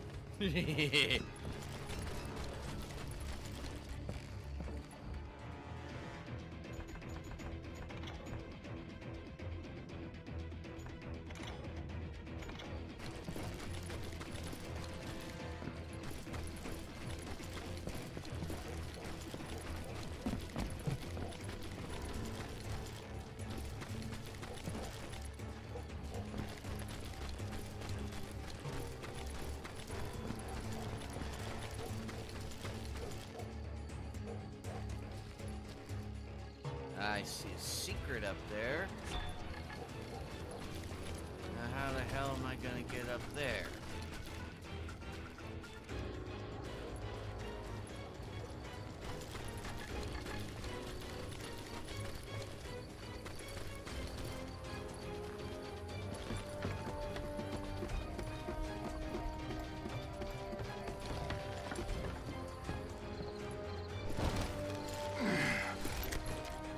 To the very same saloon we're sitting in today.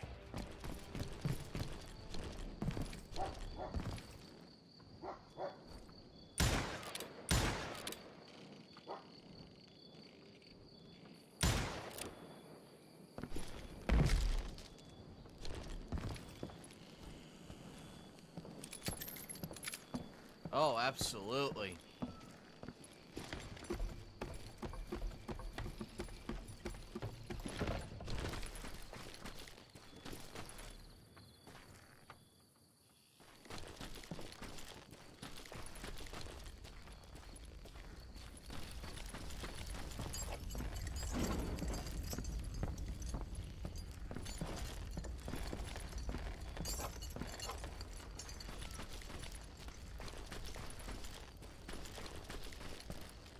Ah, here we go.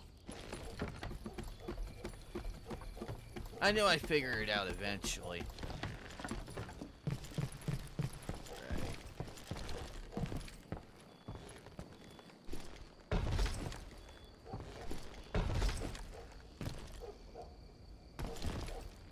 Damn it.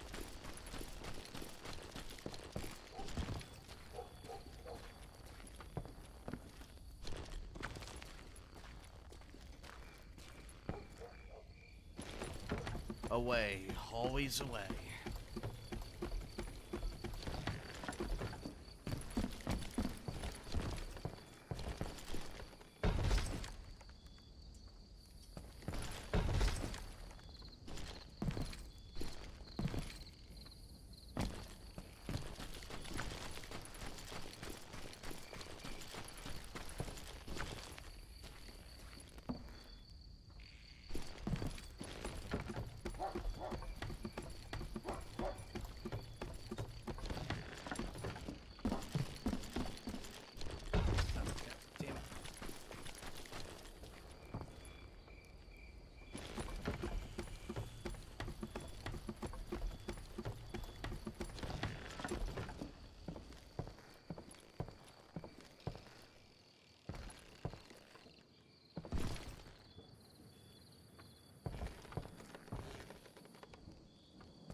There.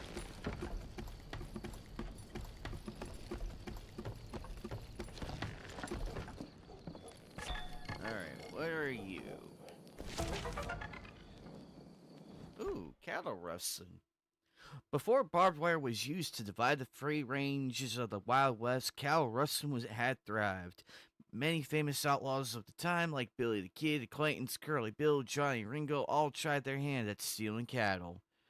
It was obviously considered a serious offense and punishment accordingly.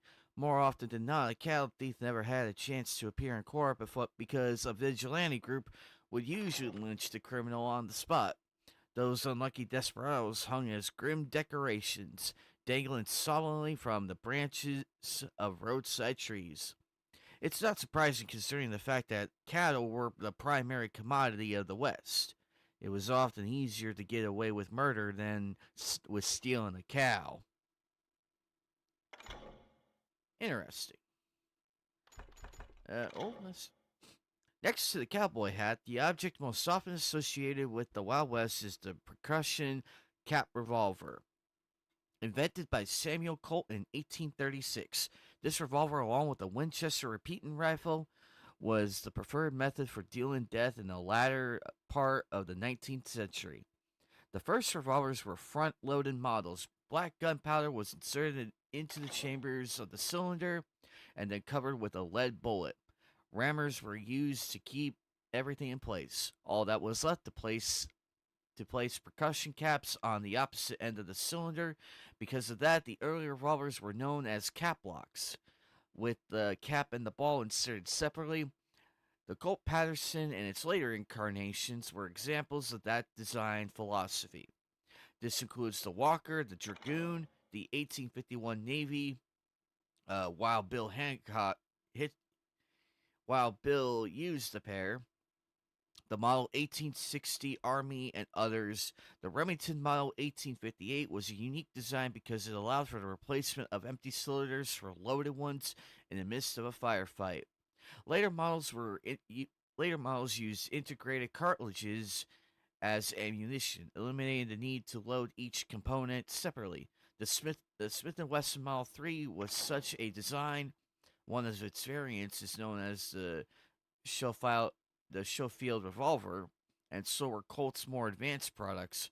Revolvers also evolved from single action, where the cylinder had to be rotated by manually cocking the gun, into so-called double action, where the trigger mechanism would also cock the gun and turn the cylinder with a single motion. One thing remained unchanged throughout the history of the Wild West. In the hands of skilled gunmen, revolvers were deadly weapons. Yeah, the Wild West.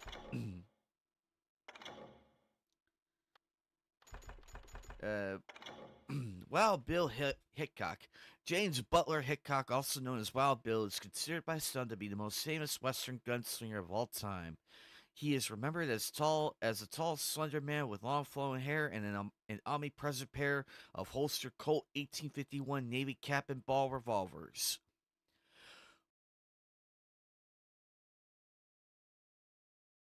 As a stagecoach driver, fought off the Union Army during the war and later became a scout, a lawman, an unlucky professional killer, outlaws, killers, ordinary assholes, and drunk cowboys in their graves by filling them full of lead.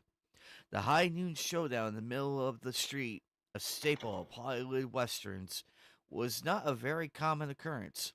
As a matter of fact, they hardly ever happened, unless Wild Bill happened to be in town. If anyone was willing to stand in the street at high noon and face someone down, that would be William Butler Hickok. In 1876, Hickok was diagnosed by a doctor in Kansas City with a trachoma and inflammation of the eye. He was losing his ability to see, and so his marksmanship and health were on the wane. As his finances were in trouble, he set out for Deadwood, South Dakota, where a recent gold strike had created a boomtown full of drunken miners. A perfect place for a professional gambler to ply his trade. On August 2nd of that year, while playing poker in the Nuttall and Man's No. 10 saloon, Bill broke a rule he'd been following for years, perhaps for the first time ever. He sat down with his back to the door. A former buffalo hunter named Jack McCall entered the saloon at that very moment and drew his revolver, shouting, "Damn you, take that," and shot Bill on the spot. The bullet went right through the gunslinger's head and hit another player at the table in the wrist. Legend has it that at that moment of his death, Wild Bill was holding a pair of aces and a pair of eights, all of them black. Since then, that hand is commonly referred to as the dead man's hand. Whew. There you go, some little history there, folks. Feel free to, if you feel like if it's inaccurate, please tell me. I would happily, listen.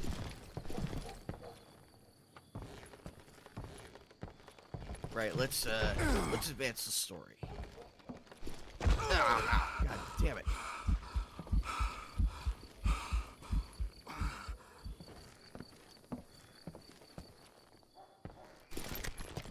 Look around and imagine this place painted in blood. Hardin was waiting for me, and...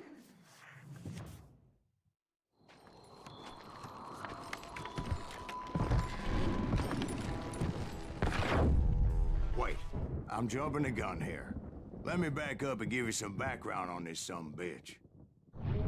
He deserves that much. Don't you think so, Ben? John Wesley Hardin was a killer. By the end, he confessed to taking the lives of 42 men. Fathers and husbands, brothers and sons, men with families who cared about them. He was a bona fide folk hero by then, and had amassed a gang of armed miscreants and other assorted thugs. He and his men set up camp outside of town, and I was hoping Bob was among them. Shit, it's cold out here. Freezing my giblets off. Ain't right we gotta stay out here keeping watch like this. Ain't nobody stupid enough to go after Hardin anyway. Better 3 hours early than a minute too late.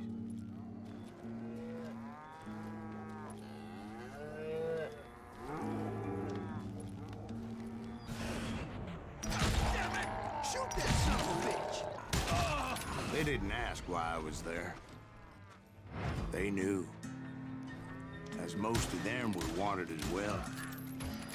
I figured Hardin was here somewhere, but to get to him, I'd have to get past his gun hands. And that was easier said than done, as most of them were as foolish and full of bravado as I was. I had to spill a lot of blood to find out Hardin wasn't in that camp. He was carousing in town with his closest friends. Hardin's boys apparently didn't want me to reach the Bull's Head. Some were hightailing it into town to inform their jefe of my unwelcome presence.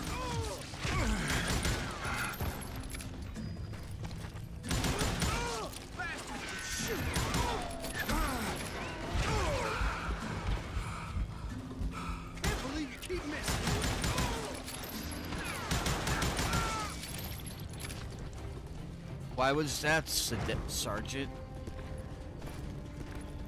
I heard there was a rivalry between them. I just never knew when that began. Kill Hardin! Someone's coming for him!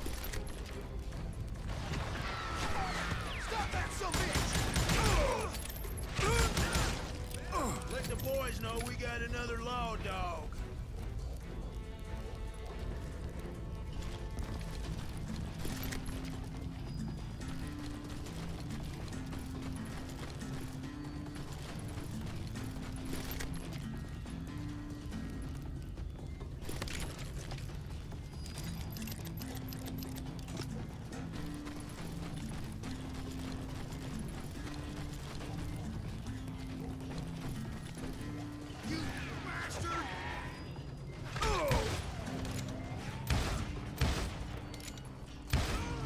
I wondered if Bob was among them.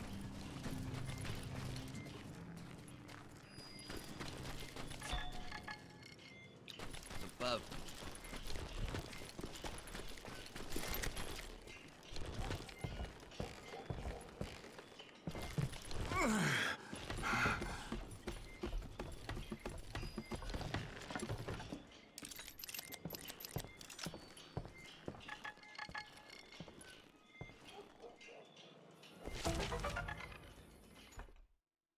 Oh, here we go. John Wesley Hardin. Hardin, born on May 26, 1853, was one of the West's most notorious killers. Next to Wild Bill Hickok,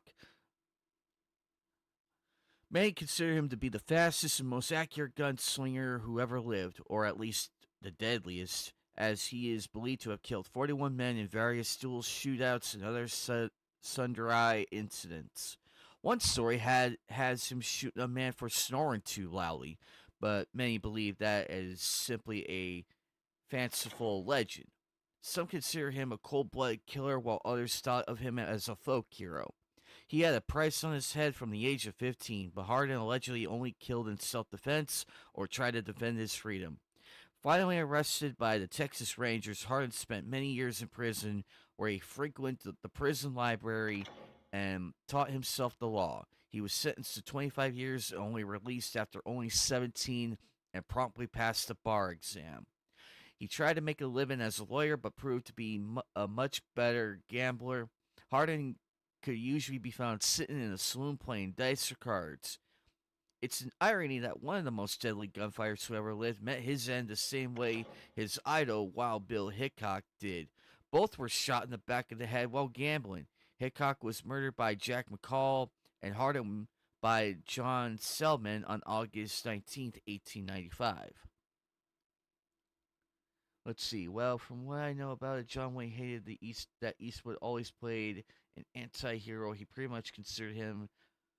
Wow.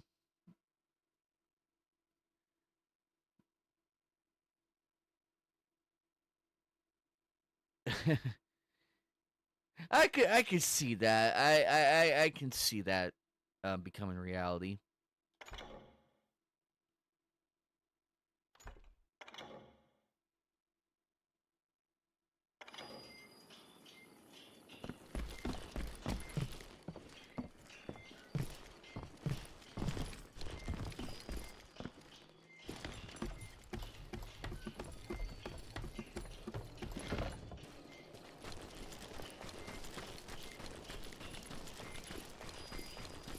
And I steeled myself for the fight ahead. For as good as I was, deep down I wondered if John Wesley wasn't just a little bit better. How you guys liking the little history tidbits? Before I could test my mettle against Hardin, however, I would first need to dispatch his cadre of hired killers. Most of these degenerates were beyond redemption, but John Wesley might have been a different story. I didn't learn until later that that night was in fact his birthday celebration.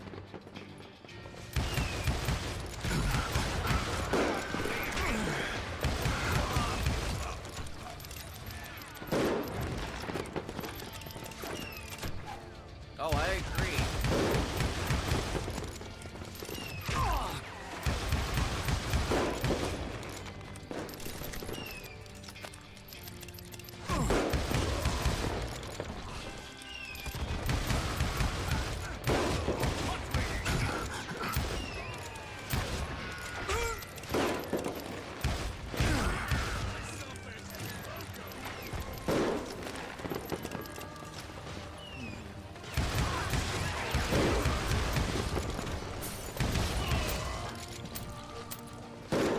think I already mentioned that I found Hardin in this very saloon.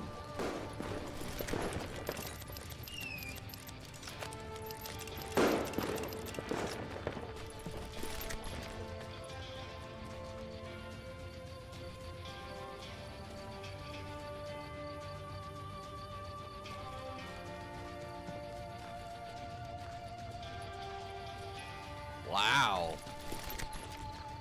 Well, you gotta give credit to Eastwood for trying to be diplomatic about it. Suffice it to say, nobody there was happy to see me.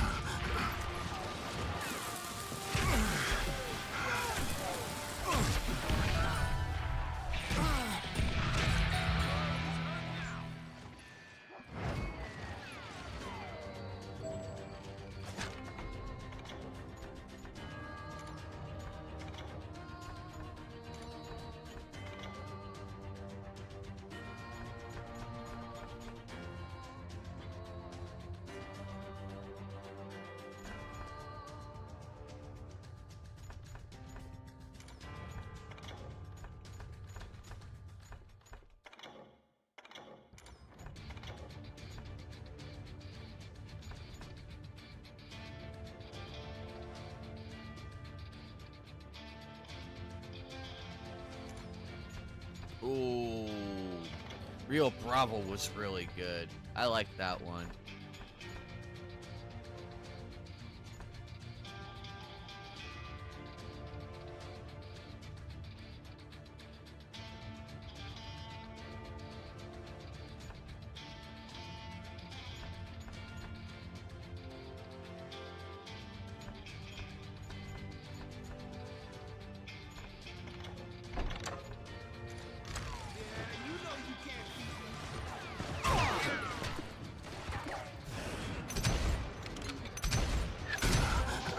I felt a certain hostility.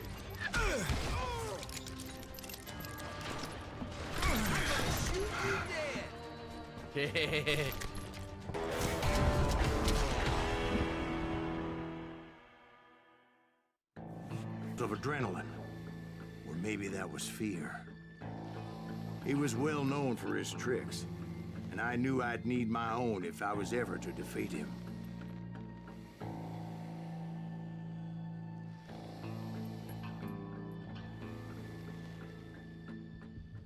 Ooh, another good Western.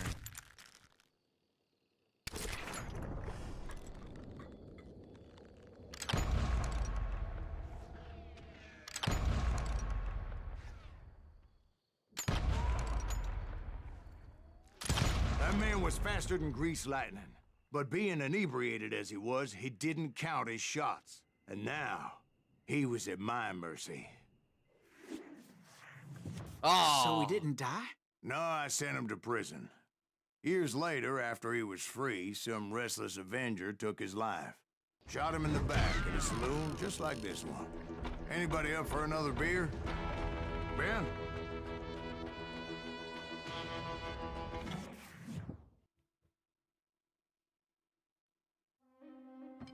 Thank you, darling.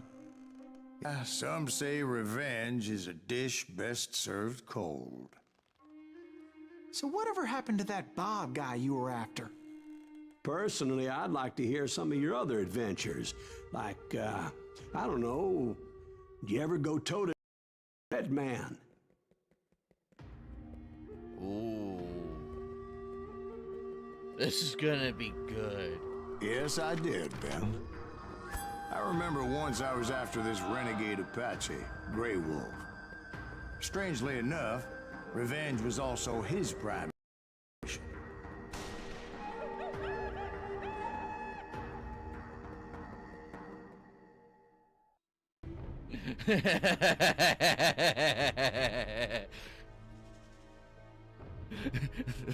Yes. Statement. Oh, the title is Dances with Renegades. That's actually a nice play on Dances with Wolves. Yes, Dixie, I knew you liked the busty saloon girl. A bounty was put on Grey Wolf's head, and that's how I came to hunt him in the mountains. Mountains so high they tickled the nether regions of heaven. I love the Star Wars play. Grey Wolf was a Chiricahua Apache medicine man who had led a war party in revenge for a massacre against his people. The U.S. Army had attacked his tribe during his daughter's sacred sunrise ceremony, and the slaughter was unspeakable. I understood his anger, as there's nothing more traumatic than seeing those you love die in a cruel and painful death.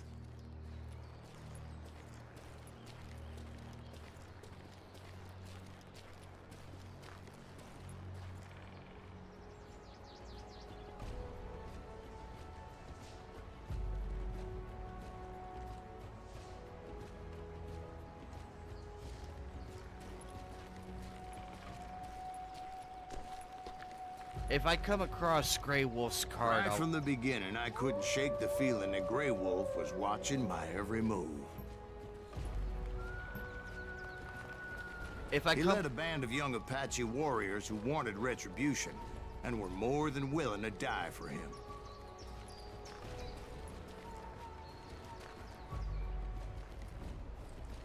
Oh, Dixie.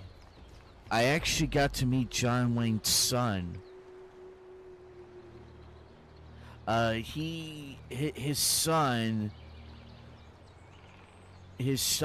was hosting a movie premiere at the place I work at.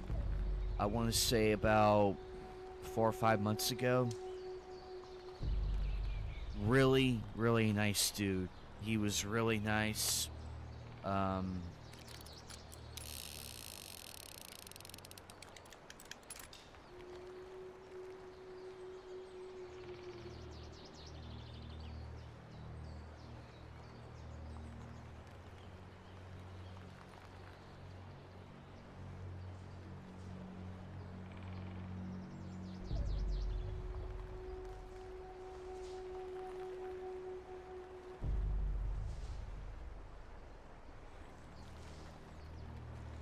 Oh wait, no, it was his grandson. I'm sorry. It was his grandson. Oh wait. Crap. No, it was Ethan Wayne. It was Ethan Wayne that I met. I have the photo as well. I stood with him. Really, really nice dude. He was really nice.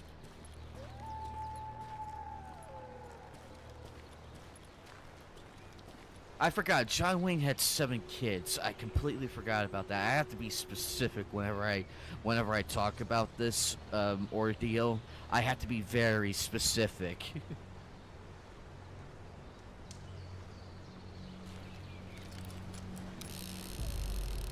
Oh, I love that animation. Uh-oh.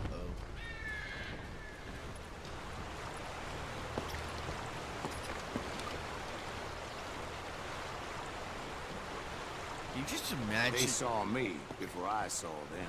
Uh-oh. Whoa, hello.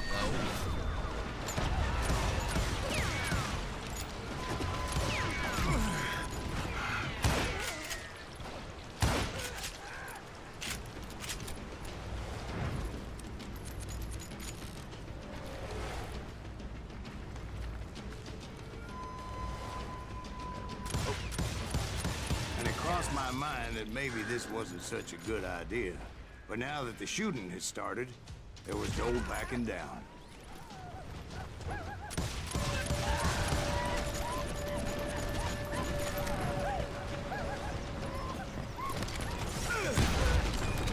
Motherfucker.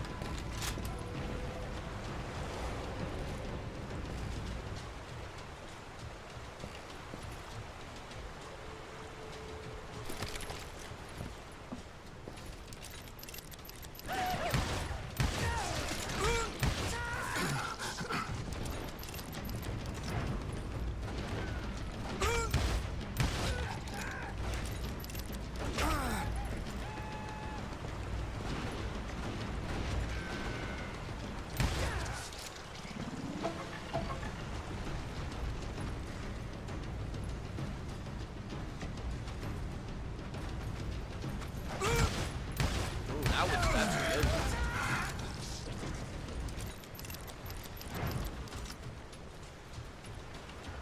It was rugged country, the winter home of the Chiricahuas, and that's why they had retreated there.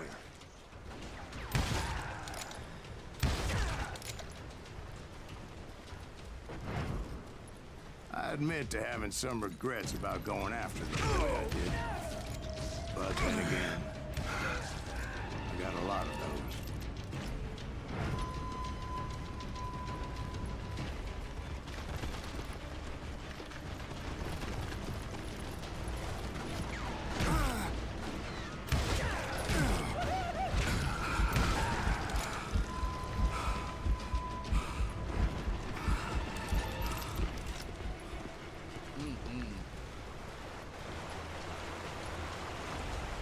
Did you find Grey Wolf? Not at that moment, but I did find the entrance to their hideout.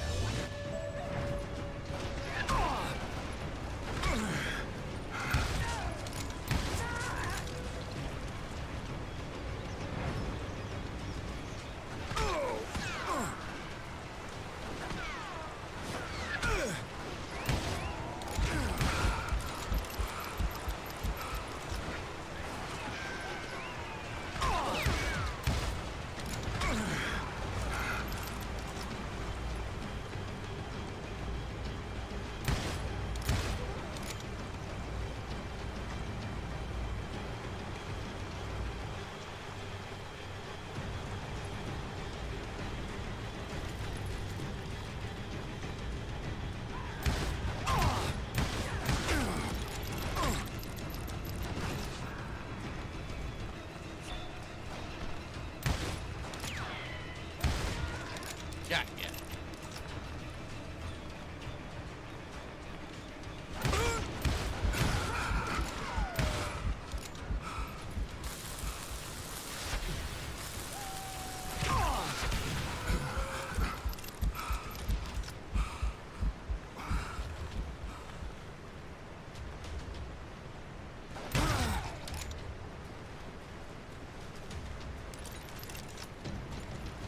A deep crevice that led to a deeper cave.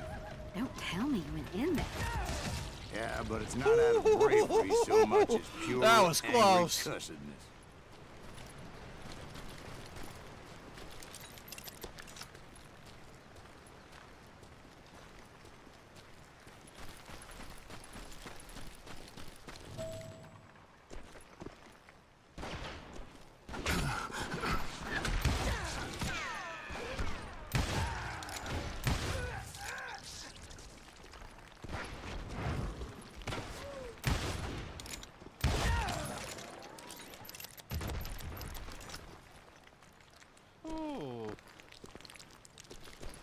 See, back then, I had a stubborn streak a mile wide, and I wasn't about to back down. So it was like pitch black in there? Actually, it was pretty well lit, as they had torches on the walls.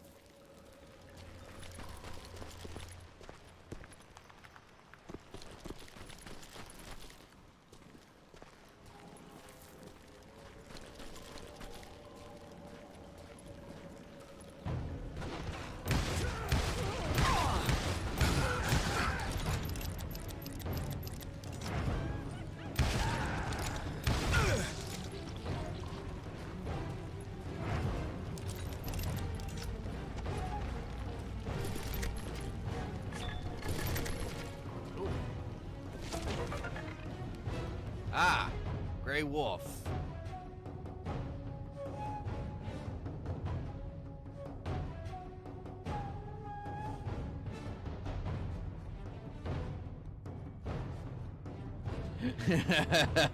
That's actually funny. Grey Wolf. As it happens, Sister does not know any great Indian leaders bearing the name Grey Wolf. There was one chief who, with that name, but he was also an officer in the United States Army. George Crook made his name serving during the Civil War and the Indian Wars. He fought against the Paiute, the Sioux, and the Apaches led by Geronimo. The latter, as a token of respect for Crook, nicknamed him Nathan Lupine, which means Grey Wolf. Crook was outraged at the imprisonment of the Chickasaw Apaches who served the American Army faithfully, only to be incarcerated alongside Geronimo's rebels. Crook made numerous appeals to Washington, but as was to be expected from the U.S. government at the time, they had no effect.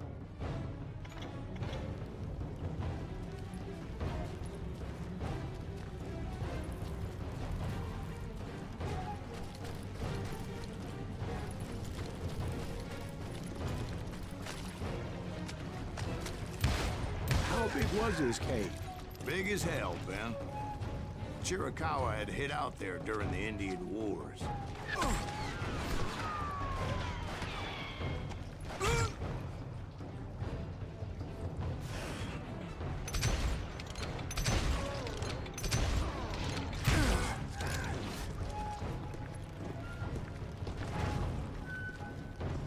They thought it was by the horse soldiers.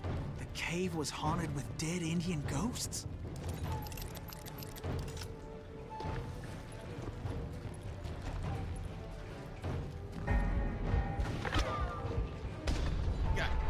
To be honest, I was more concerned with the live ones than the dead ones.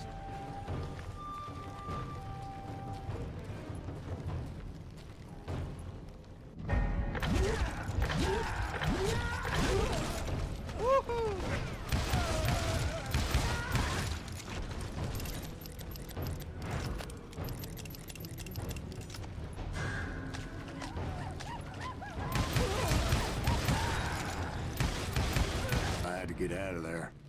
Those girls never shut up. Both of them nagging at me all the time. Drove me half crazy. Haven't seen them since. No, I mean, what happened with Grey Wolf? Oh, well, I pursued him into the Cave of Death.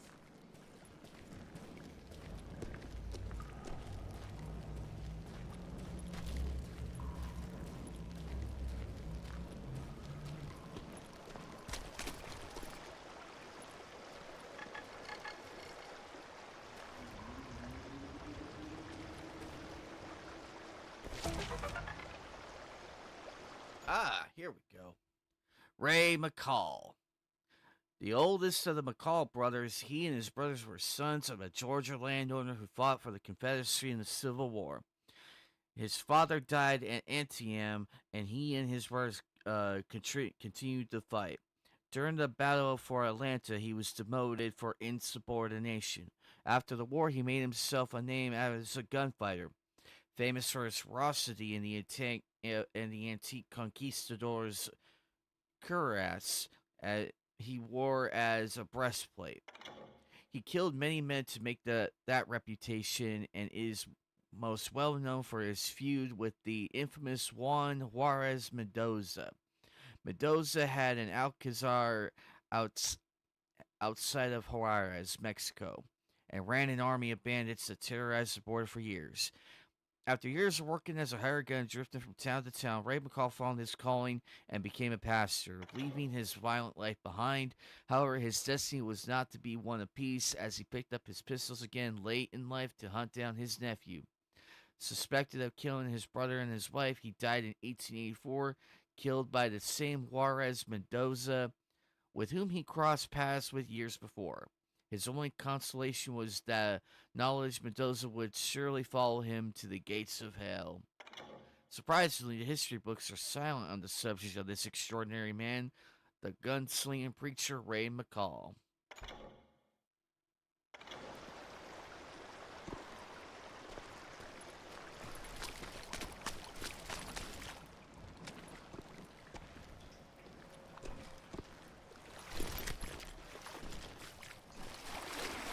I came upon this flooded grotto, and that's when I saw him.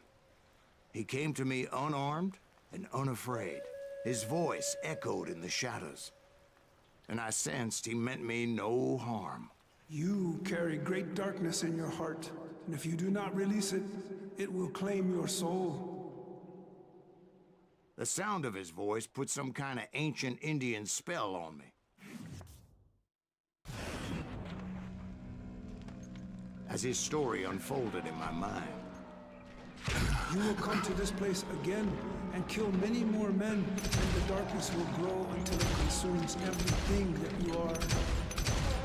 The soul would have no rainbow if the eye had no tears. He said I was a great warrior, a coyote man, unequaled by any other pale-faced warrior, or something like that. The snakes will bite shadows of your past until a venom poisons your heart, and an echo of the song of the dead summons the spirits deep from within the mountains. I didn't quite get what he was saying, but there was definitely snakes. And indeed, his warriors surrounded me and attacked me like hungry wolverines. They couldn't stop me, though, and Grey Wolf wasn't in the mood for idle talk.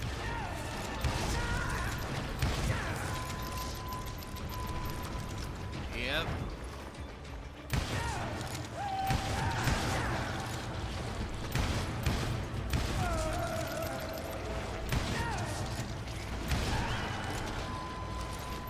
I swear I couldn't see any way out of this trap. But suddenly, one just appeared. Kind of like a miracle.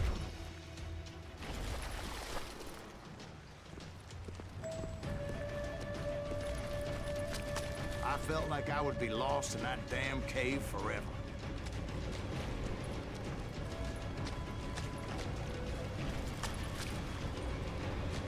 Finally, I found myself back outside, perched on the edge of a precipice, overlooking a thundering whitewater river.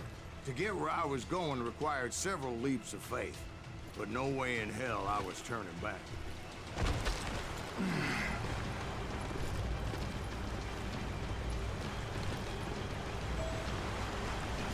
I chased after him, determined to make him explain the meaning of all that mumbo-jumbo. Mumbo-jumbo is right. Are you making this all up as you go? A few details may be fuzzy, brother, but I am relating exactly what happened to me. There were dozens of Apache warriors aiming at me from on high. Dozens? Well, maybe not dozens, but there was a lot of them. At least 3 or 4. Well, more than that, little lady.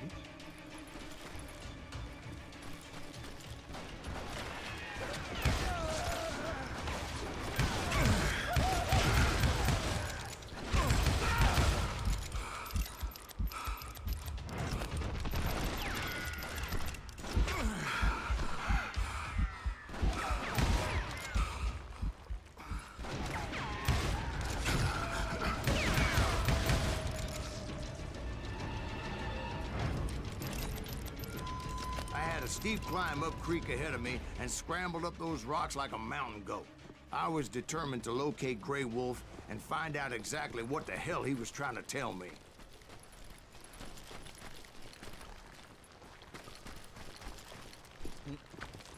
And wouldn't you know it, that crafty son of a bitch led me right into a trap. What kind of trap? Well, son, there had to be at least 100 Apaches surrounding me. 100? God be my witness. Oh, come on. Who are you kidding? Hey, I believe you. Come on, tell us how it ended. All right, but I'm not gonna drag this out. Where were we? You were surrounded by 100 Apache warriors. Well, I didn't take the time to count them exactly, but there were a lot of them.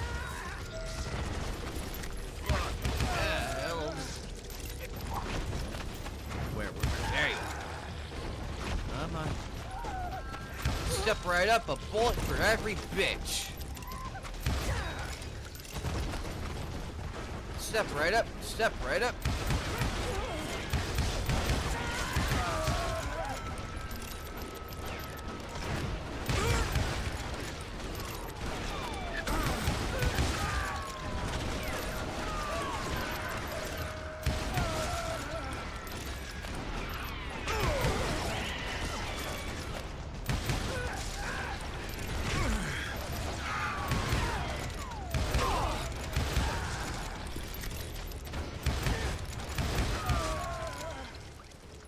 And in the end, a path appeared before me that I had not seen before.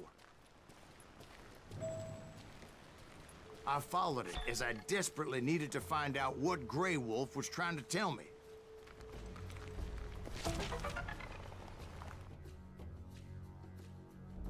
All right, Native American heroes.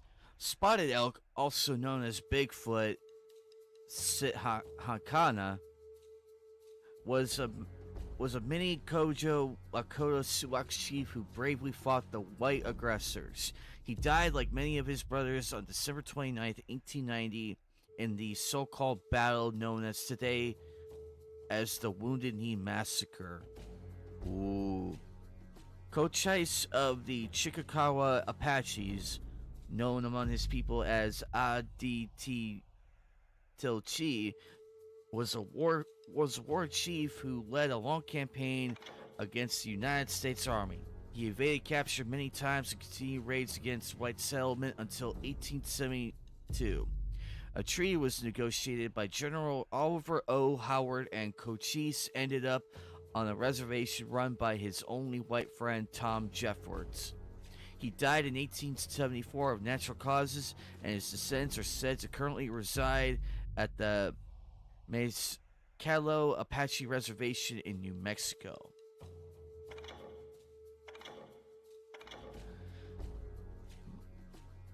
Goyoathle was Cochise's successor in a way, known better as Geronimo. He won numerous victories over long years of fighting. Mexican soldiers killed his mother, wife, and 3 children in 1858. He vowed revenge as a war chief. He constantly raided Mexican provinces and their towns and later American settlements across Arizona, New Mexico, and western Texas. He surrendered to the U.S. authorities in 1886 and became somewhat of a celebrity, even appearing in Wild West shows. But he was never able to return to the land of his birth. He died of pneumonia in 1909 and confessed to his nephew that he regretted his decision to surrendering, saying, "I should have fought until I was the last man alive." Sitting Bull, or Tatanka Leotake, the victor of Little Bighorn and later a performer in Buffalo Bill's Wild West show, was a Hunkpapa Lakota Sioux holy man who led his people against the encroachment of the white man. He was later killed by 2 Indian policemen in the service of the United States government during an attempt to arrest him and prevent him from supporting the Ghost Dance movement. Those and many other Native Americans were forced to live in an impossible world. Their lands and way of life were stolen and replaced with a world they did not understand or want any part of. They were murdered both by bullets and blankets infected with smallpox. They died from disease and starvation and exposure as they were shunted onto reservations. Today, we recognize the destruction of the Native Americans and their culture as the genocide that it was. Fortunately, history has not forgotten them, and now we can celebrate them as perhaps the only authentic heroes of the American West. That was a lot of reading, and my co-host is actually a descendant of a survivor of Wounded Knee. She is actually a descendant of the person, as she stated many times in past Nights of the Anime Table streams. She would have loved this one. She would have loved it, and then probably bicker with me in the chat about it.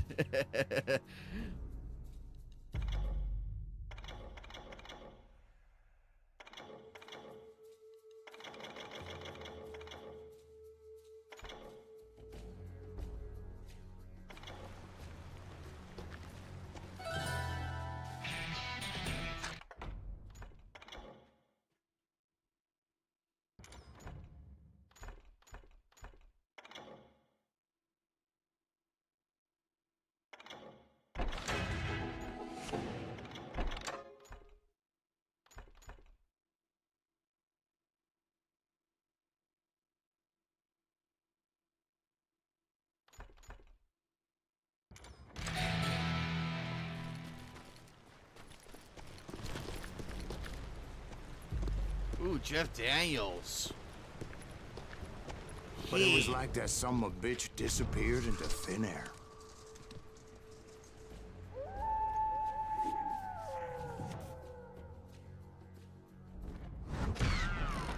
Never did find him. And never did collect my goddamn bounty.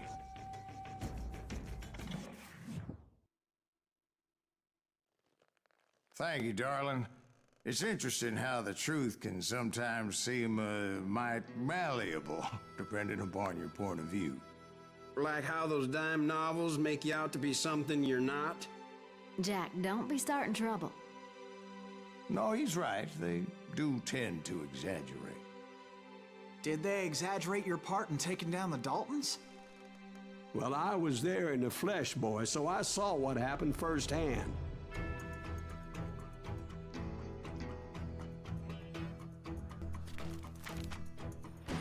Those Daltons were lawmen once, before they all went bad, robbing banks and trains clear across the territory. Until Coffeeville, of course. I was one of the citizens who took up arms that day. Fighting on the side of right? I did my best, sir. We all did.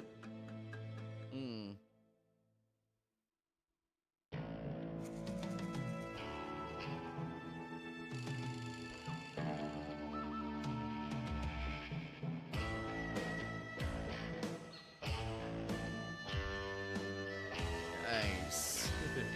Hey, buddy. Oh, Bacon went live? I didn't even see that. Oh, well.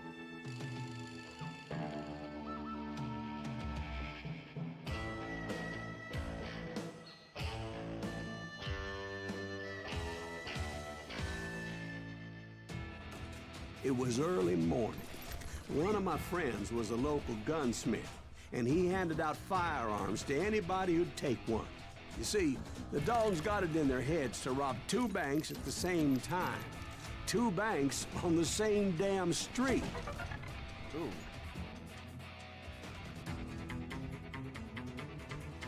Dime novels. The term originated with the first book in the Beadle and Adams dime novel series, Valeska, the Indian Wife of the White Hunter, by Anne S. Stephens, dated June 9, 1860. The series ran for 321 issues and established all conventions of the genre, from the lurid woodblock print covers to the melodramatic and sensational stories. They were popular among young working-class audience, mostly owing to the increased literacy rate of society in the general at the time. They told all sorts of outlandish tales, usually in a Western setting. Their style was simple and accessible. The characters were one-dimensional, but they were page-turners and a forerunner of modern-day mass-printed paperbacks and comic books. They turned many real characters of the day, outlaws and lawmen alike, into celebrities of sorts. They helped create the modern, romanticized mythology of the Wild West that continues on in Hollywood westerns and TV shows to this very day. Interesting.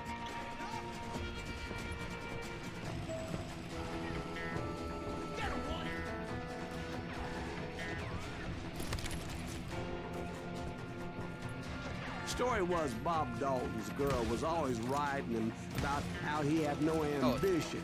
Oh, you're nobody next to Jesse James, she'd say. Finally, the bastard took his brothers to Coffeeville just to shut her up.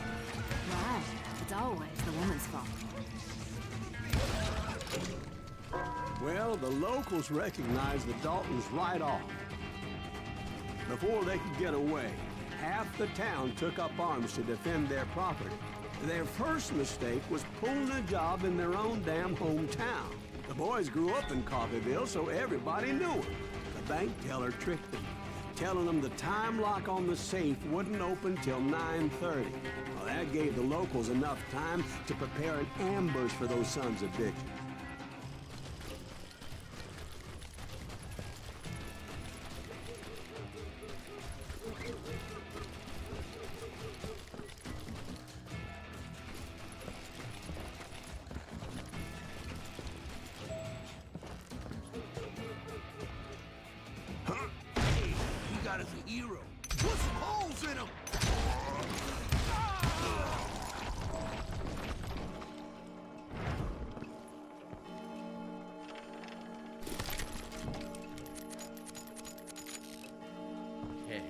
Yeah. And it's cool that the upgraded weapons you get in the skills are actually really nice. Look at that. Look at that 6-shooter. Look at that 6-shooter. That is a thing of beauty.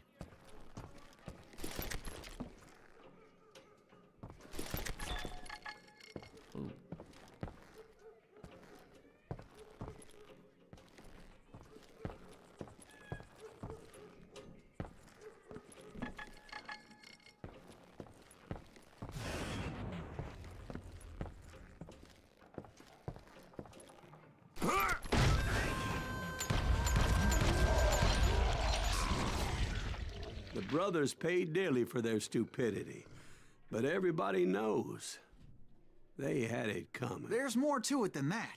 I read all about that day, so I know for a fact that it went down very differently.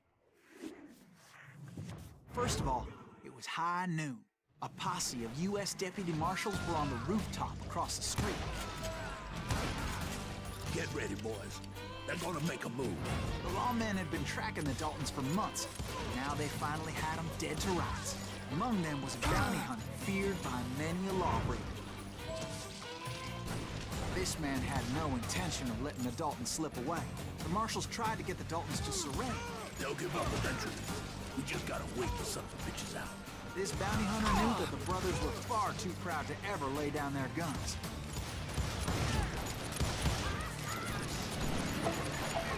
He went in there alone to confront those criminals. One of the marshals shouted, "Where are you going? Are you crazy?" Hey, where do you think you're going, dumbass? That rifle's mine. But he paid him no mind. He saw a way to get around to the back of the bank.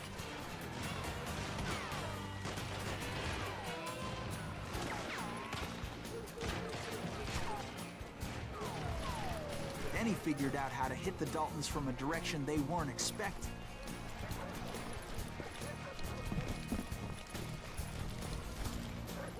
From above. Fortunately, a water tower was right there. A moment later, he was climbing up a steep ladder, laughing at danger as he did. It was brave men like him who risked their lives to tame this wild country.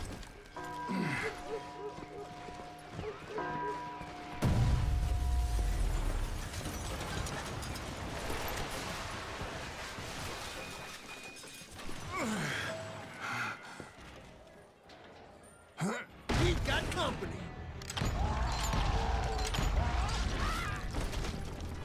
Heroic men like him, who did what other men couldn't or wouldn't to make this country free. Like Jim Bowie and Davy Crockett, who died defending the Alamo.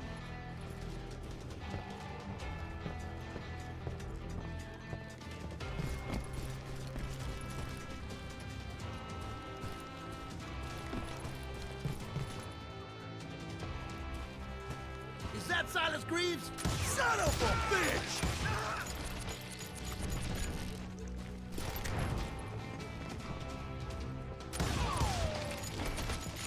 Yeah, you know you can't beat.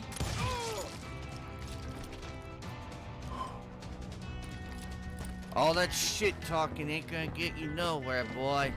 And now your brain's splatter on the wall. That asshole just killed Red?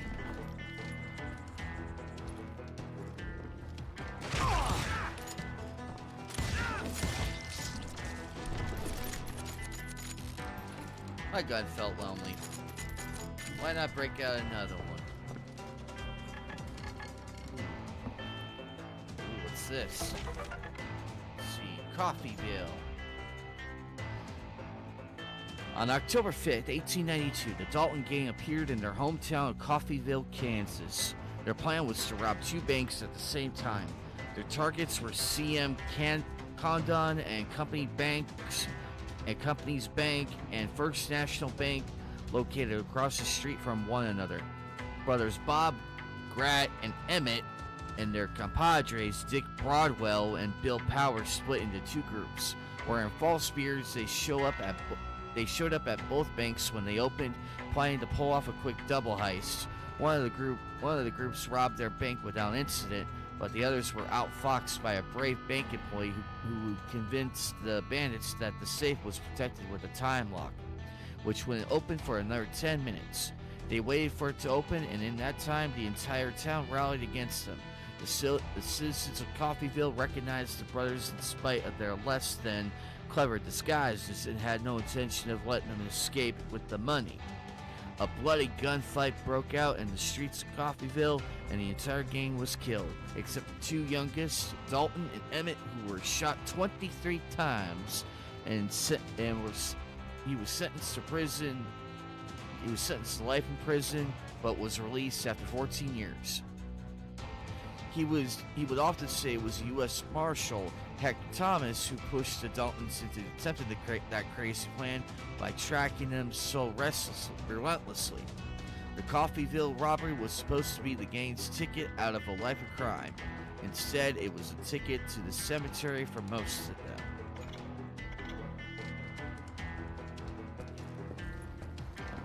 Nice. Over there!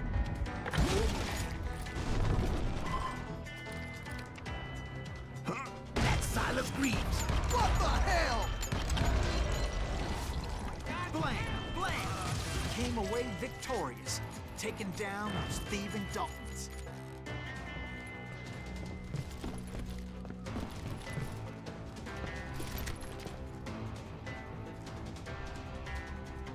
Yeah, 23 times.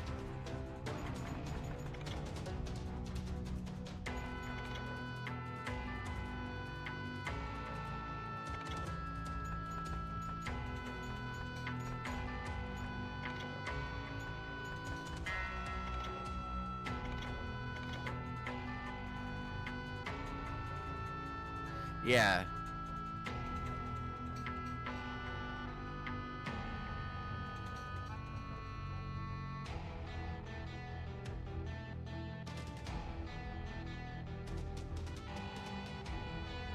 Yeah, Dalton Emmett was shot 23 times.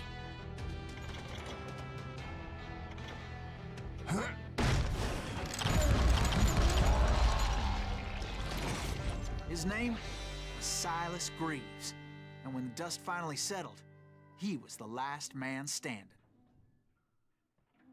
Sorry, kid, but that just wasn't the way it happened. Damn it. It was early evening, not high noon.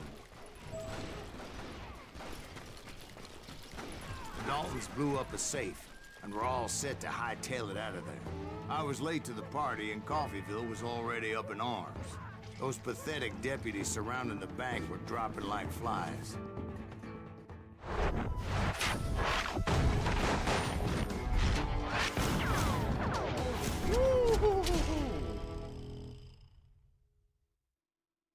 I'd been tracking those jokers for months, waiting for them to do something reckless. Boy, you are get out. And finally, they did. Those stupid bastards decided to rob 2 banks at the same time in the same town where everybody knew them. But they still had friends in Coffeyville.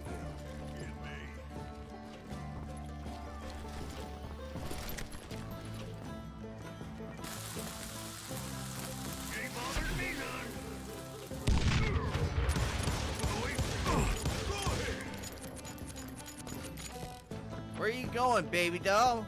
Get back here. Gotta go with your name on it. There you are. Yeah.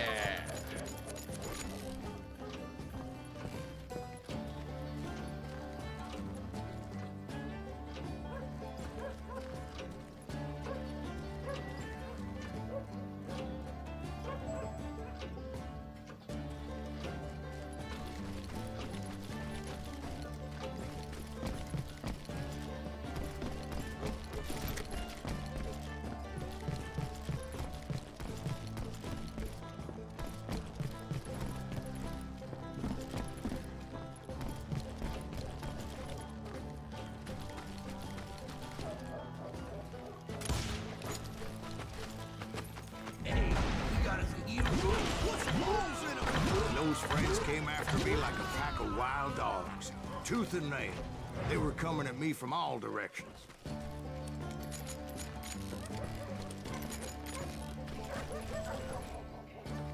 I caught sight of the Daltons running with the money and didn't want to lose them. Problem was, they knew the town better than I did. And to top it off, I found myself in the middle of another shootout entirely. Did the Daltons hole up in somebody's house? No, it was the Smiths, I believe. They were cousins of the Daltons, and they were shooting at the Browns, who were shooting at the Daltons, which wasn't any surprise, because those two... And since the Joneses are related to the Browns, they shot at the Smiths. pissing off the Heimhoffers, whose daughter recently married a Smith. Well, bullets were flying every which way as all the old feuds in Kansas caught fire all at once. There was a hell of a lot of pissed off people in Coffeyville that day. But that's just the way life is sometimes. Shit happens. This plan cannot be! What? Can't hear you! You ain't stopping me! Mind if I drop in?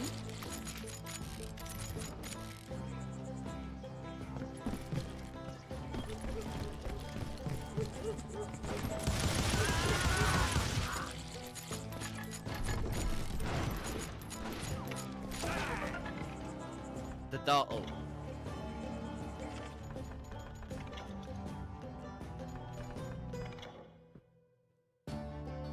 The Daltons. Related to the famous Youngers, the Dalton brothers, Grattan, Bob, and Emmett, gave up their job as lawmen in the 1890s to form the so-called Dalton Gang. The sole purpose of their enterprise was to rob trains and banks and make a hell of a lot more money than they ever did as peace officers. They also coveted a bit of the notoriety that their more famous cousins enjoyed as members of the James Gang. One such robbery ended with the arrest of Grant, who then managed to astonish the marshals who had him in custody by escaping from a moving train. Grant stole a key to his chains from a napping guard, then jumped through the window right into a river while the train was passing over a bridge. The Daltons weren't always so lucky. One of them, Bob, desperate to make a reputation as an outlaw that would surpass that of Jesse James, suggested an incredibly daring. The brother Emmett shot 23 times, miraculously lived, went to prison, and was later pardoned. He died in Hollywood in 1937 after trying his hand at being an actor, an author, and a real estate agent.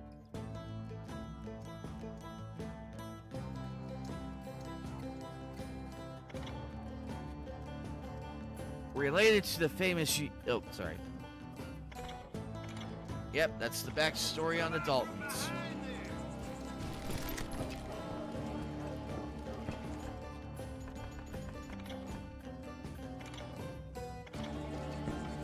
That's it for you!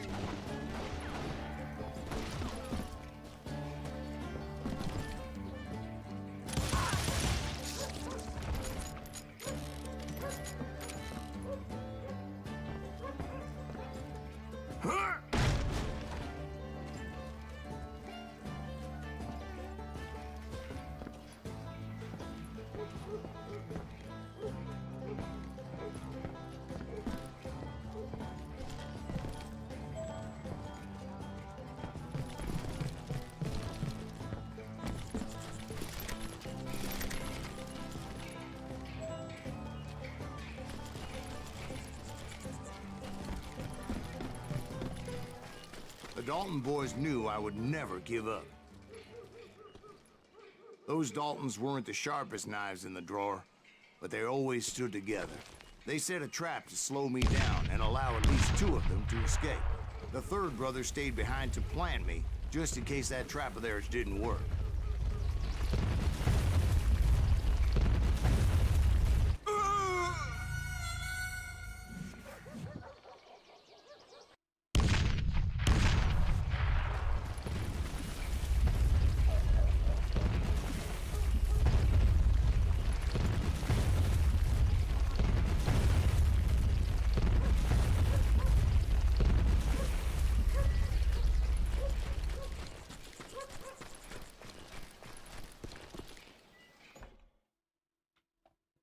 Hang on one second, guys.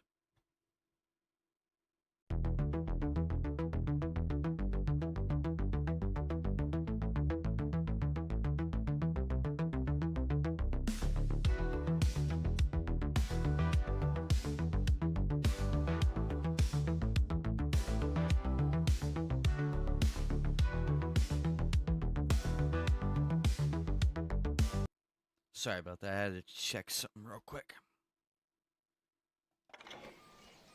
Wow, 34 people are here right now. Well, welcome to the stream. Hope you're enjoying it, as well as many others in the Twitter area. It was Emmett, the youngest, and he decided to stand his ground and face me down. I ain't afraid of you, Silas Greaves. This is where it ends for you. He was determined to protect his brothers. I understood how he felt. Taking me on all by his lonesome wasn't exactly a recipe for a long life. I'll blow your damn head clean off!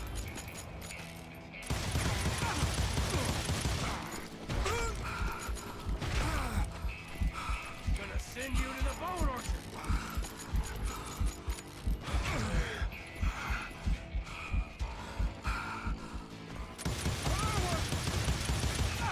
Gonna beat you like a red-headed step.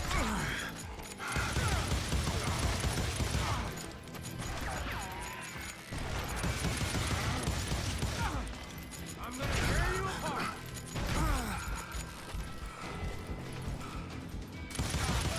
Yeah. But There we Emmett go. Dalton survived the robbery in Coffeyville. He's the only Dalton who did. They say he was shot 23 times. Well, Dwight, who do you think put all those damn holes in him?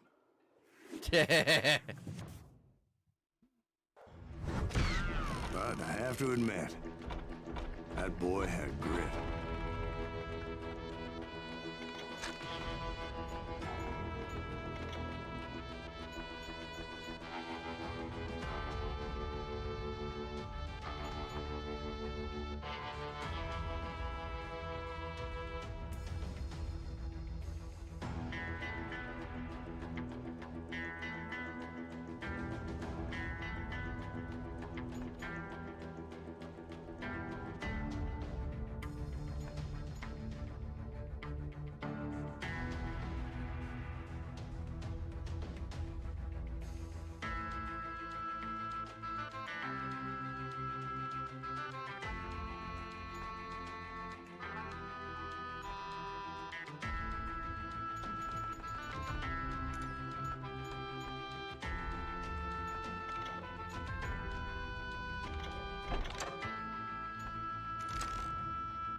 We'll get those suckers. It took me a couple of days to track the Daltons down.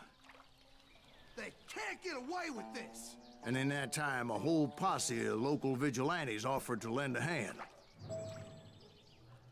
We'll track him to the ends of the earth. They seemed as determined as me to find those outlaws.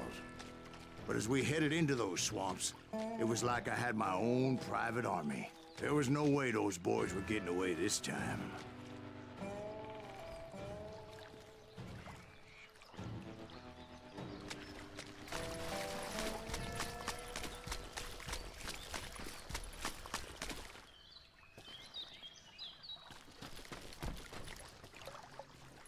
It was early fall, right? Beautiful time of year.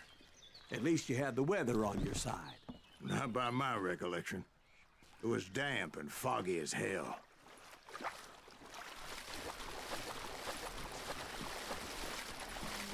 It was tough to stay on a true course, so we kept an eye out for landmarks.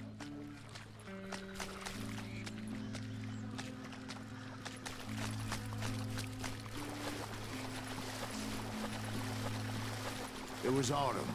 The maple trees were in full color, red as blood.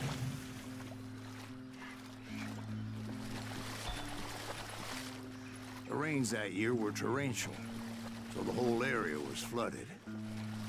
The vigilantes had spread out wide, and pretty soon I couldn't see anybody.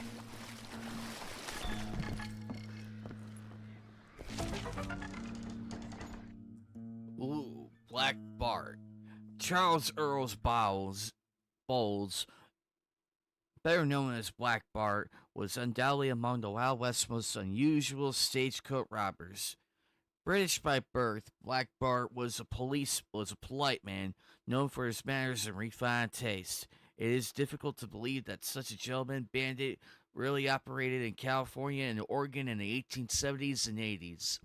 Legend has it that on that on at least 2 occasions he left handwritten poems at the scene of the crime. This one is from 1877.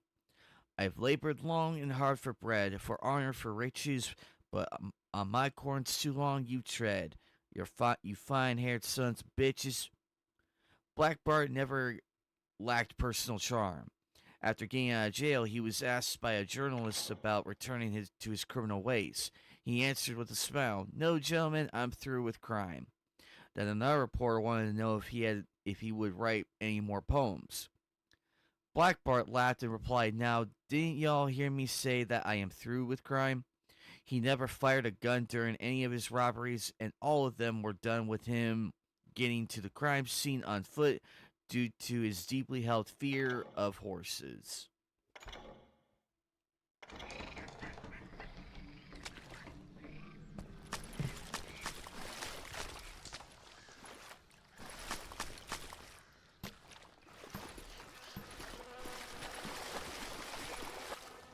Bury them in the swamp. Let them where they stand.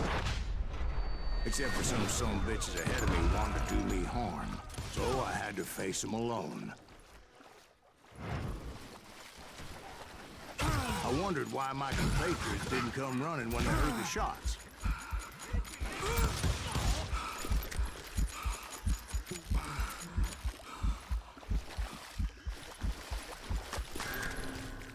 So did you find the Daltons? Not yet, but I did have the questionable pleasure of meeting a few of their friends.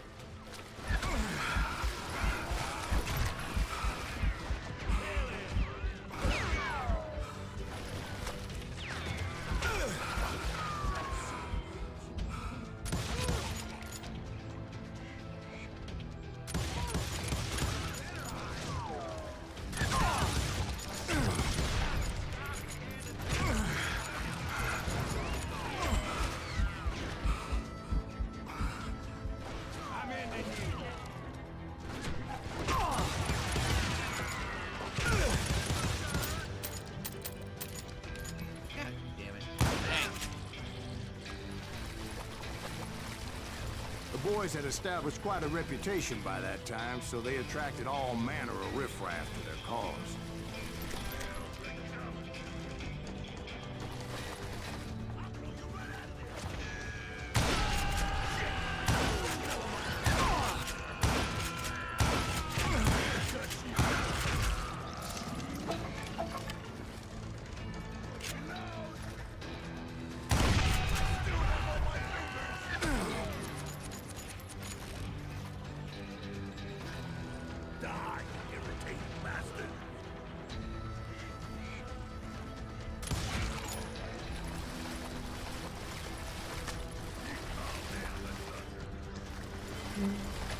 Point being, I was under serious attack.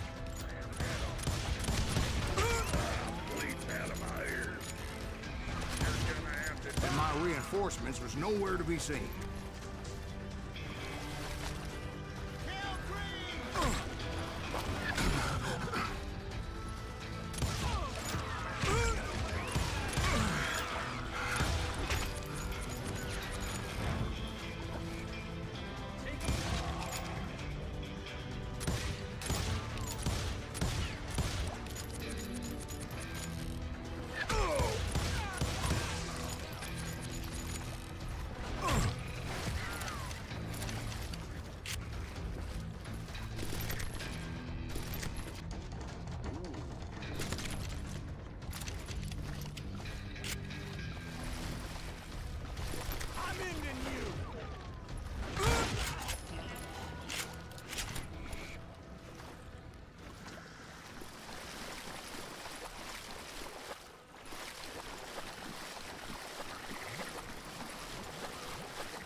luckily, a barn materialized as if right before my eyes. I scrambled up top to get a better view.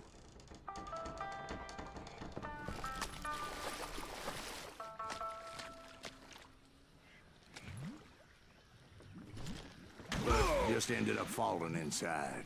So, how did you get out?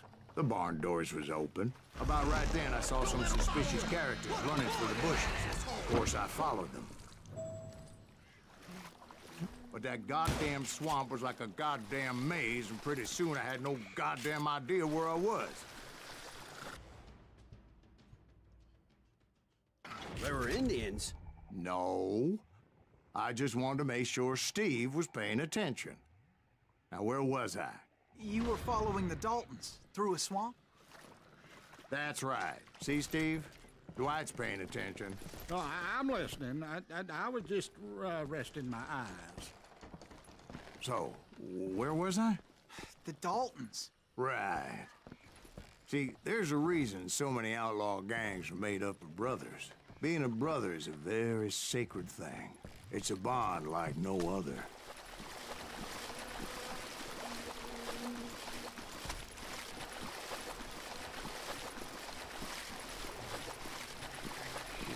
What do you mean by that, Sergeant? How have I been costing you money,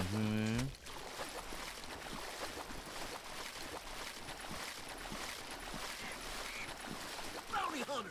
Stop that, son bitch!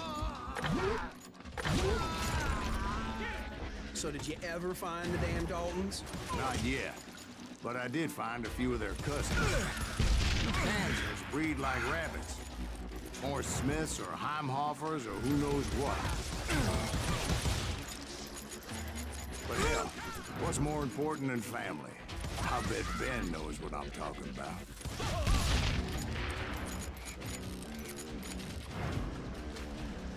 Somebody kill that son bitch!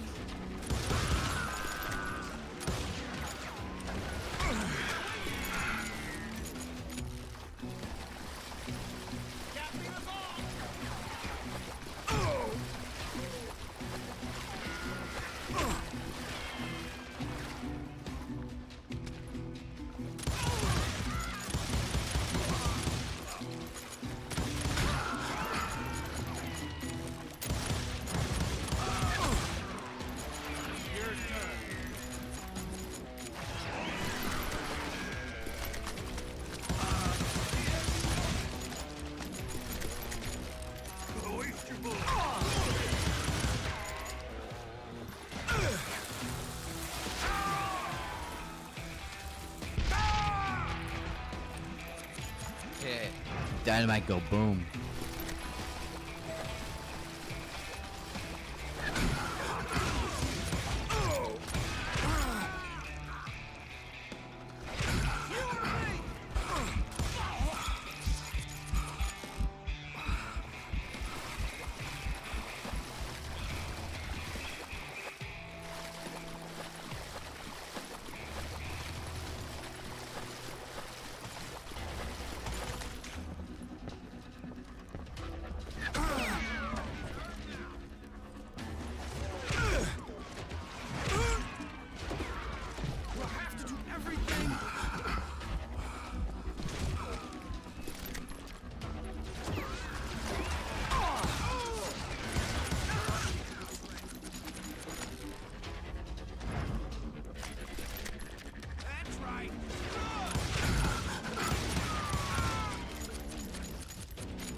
I'm sorry, Sergeant.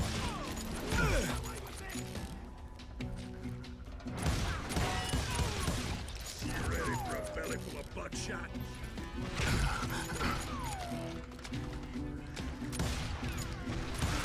I knew those Dalton boys were out there somewhere, standing together against anyone who would threaten them.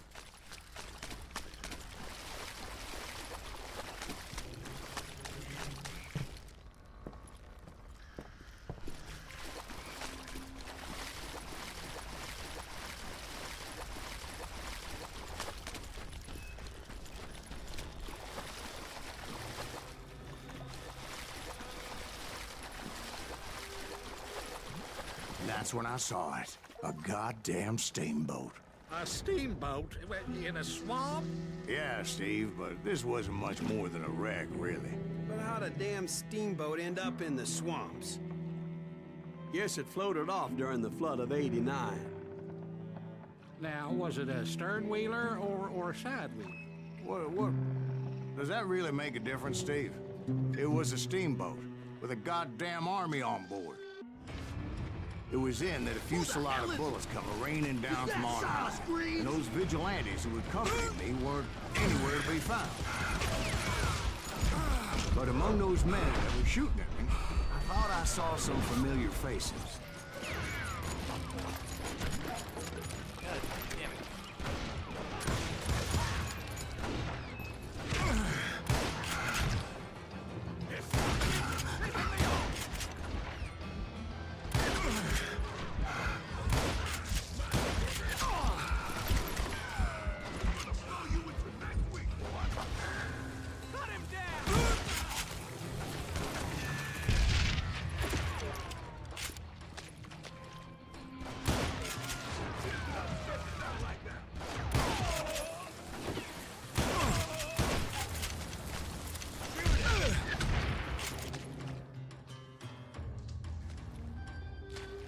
Nice. Shoot that asshole! Boom!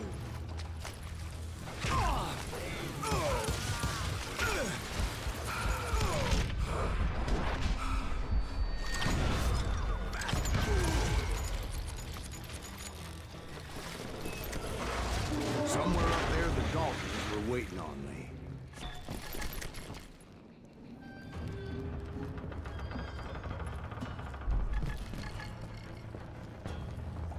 Yeah, you know you can't beat me.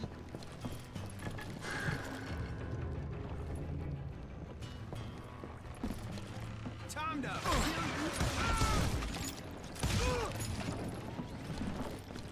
Sounds like you don't give up too easy. That's the kind of man I am, Ben. I set out to do something. I do it. Surrender just ain't in my nature. Plus, I'm stubborn as hell.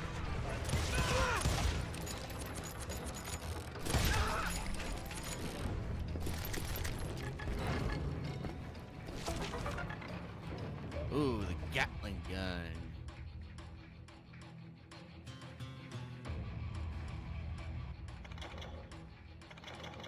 Let's see. Built by Richard Gatling in 1861 and first deployed in combat during the Civil War, the multi-barrel Gatling gun was one of the precursors to the modern machine gun. Good morning. Good morning, sunflowers. But unlike modern machine guns, it was not fired automatically, but rather operated by a gunner who had to crank it. During each turn of a hand crank, each barrel fired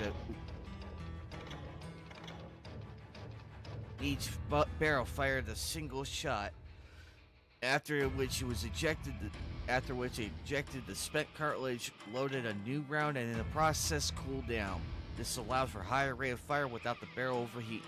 The Gatling gun offered an unheard of high rate of fire and was relatively easy to reload. In the right hands, they were a devastating weapon.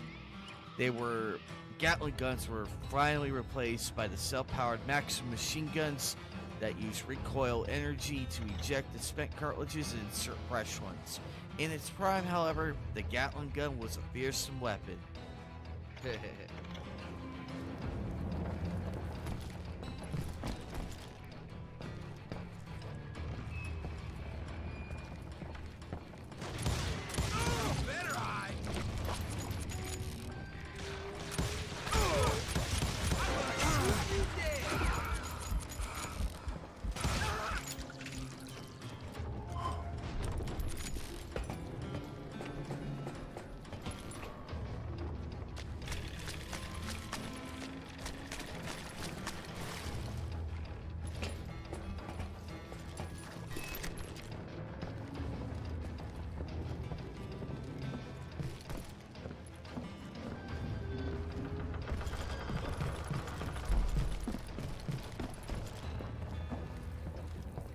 Right about then, much to my relief, the vigilantes finally arrived. Their leader motioned at a cabin in the middle of the top deck, pointing me directly at the Daltons. I finally had them, after months of dogged pursuit. But it turned out that they had me. Take him out! I'm sending you to hell!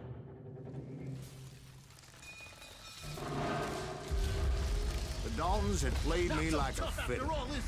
Apparently, the vigilantes were on their damn payroll. They didn't just want to shoot me. They wanted to burn me alive. But finding my way out of a burning labyrinth proved to be quite a challenge. It was a riverboat, right? I mean, it's not like it was a goddamn ocean liner. Oh, yeah, but I was in a Did you fight. hear about that ship that's gonna launch next year? Largest one in the world. They're talking about the Titanic. If you ask me, it's too blessed big. I don't think it'll even float. So anyway, Don't be stupid, Steve. They know what they're doing. They say that the Titanic is unsinkable. oh God. But getting back to that steamboat, how'd you get off it, Mr. Greaves? I took in a lot of smoke that day, so I admit my recollection might be a bit hazy. But somehow I managed to finally disembark. I was coughing up smoke and pretty damn pissed. I was done playing games with those boys. It was time to settle this once and for all.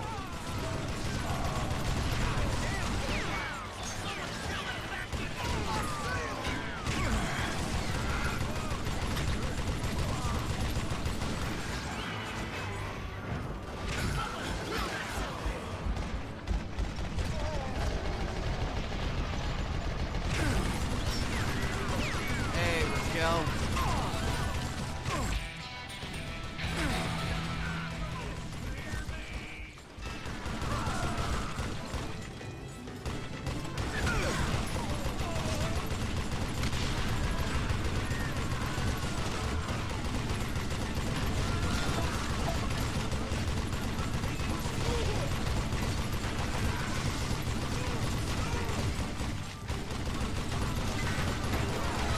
Bob and Grat weren't about to come at me one at a time.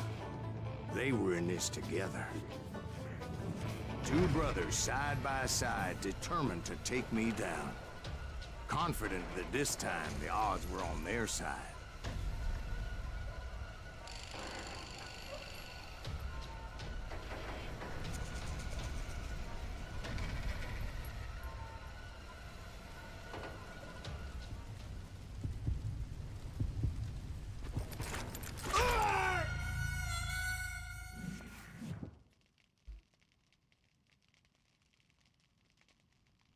Yeah, we could do Fortnite after both our respective after nights to the anime table and everything. I do plan to go live tonight, but afterwards I can easily join up after, because I do want to get Palpatine.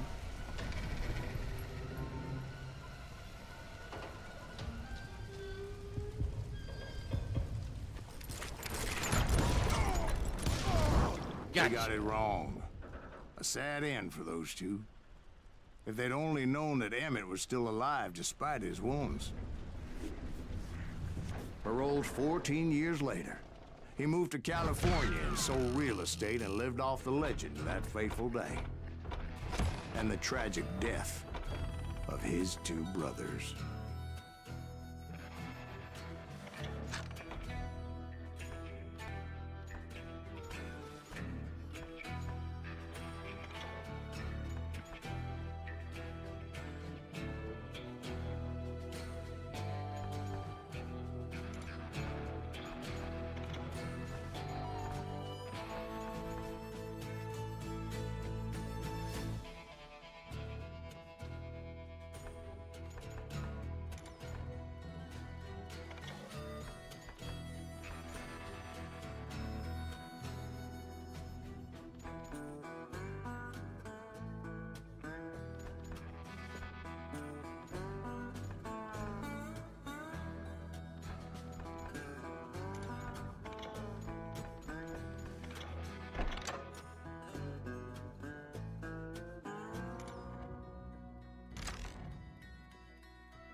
My own brothers died tragically as well, truth be told.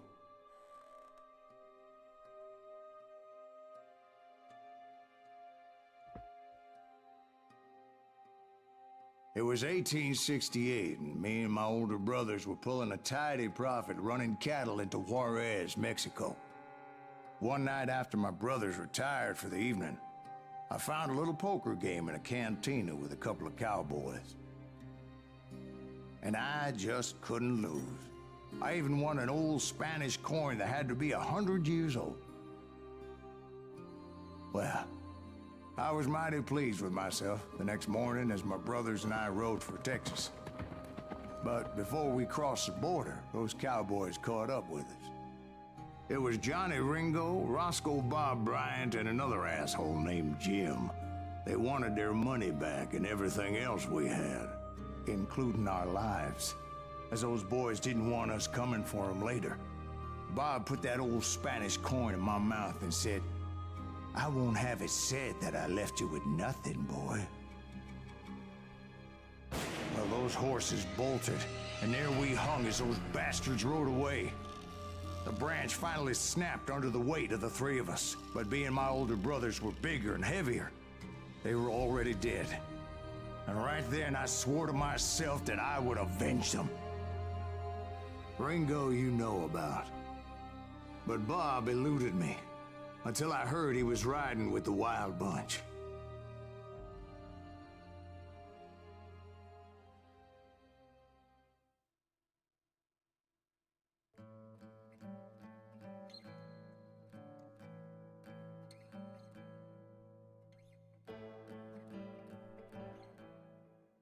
I'd been on their trail for months, ever since they left their hideout in the Bighorn Mountains.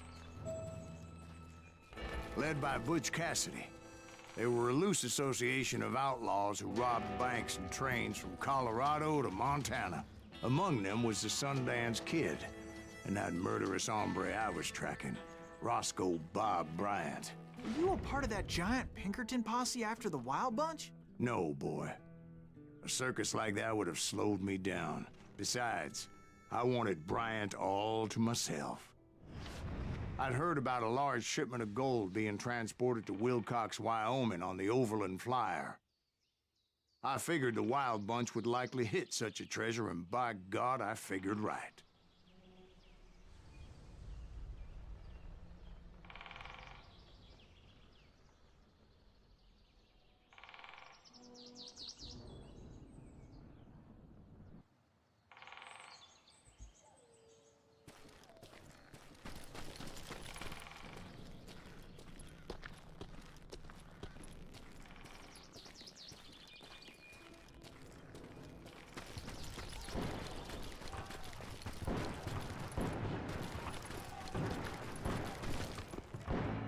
They blew the bridge with the intention of forcing the train to stop.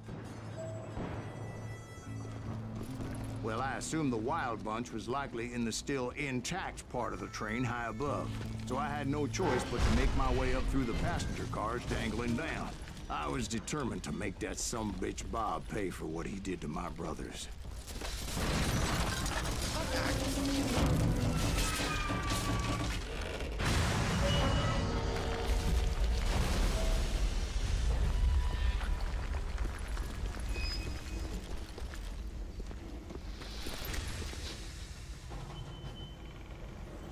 I found the device they used to blow the tracks, so I knew I was headed in the right direction.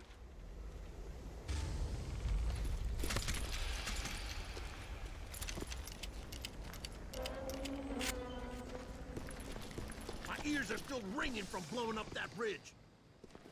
What'd you say? I can't hear a goddamn thing. Well, I made my way off unscathed and came upon a few members of the gang and had no choice but to dispatch them. From there, I had to negotiate an even more precarious route.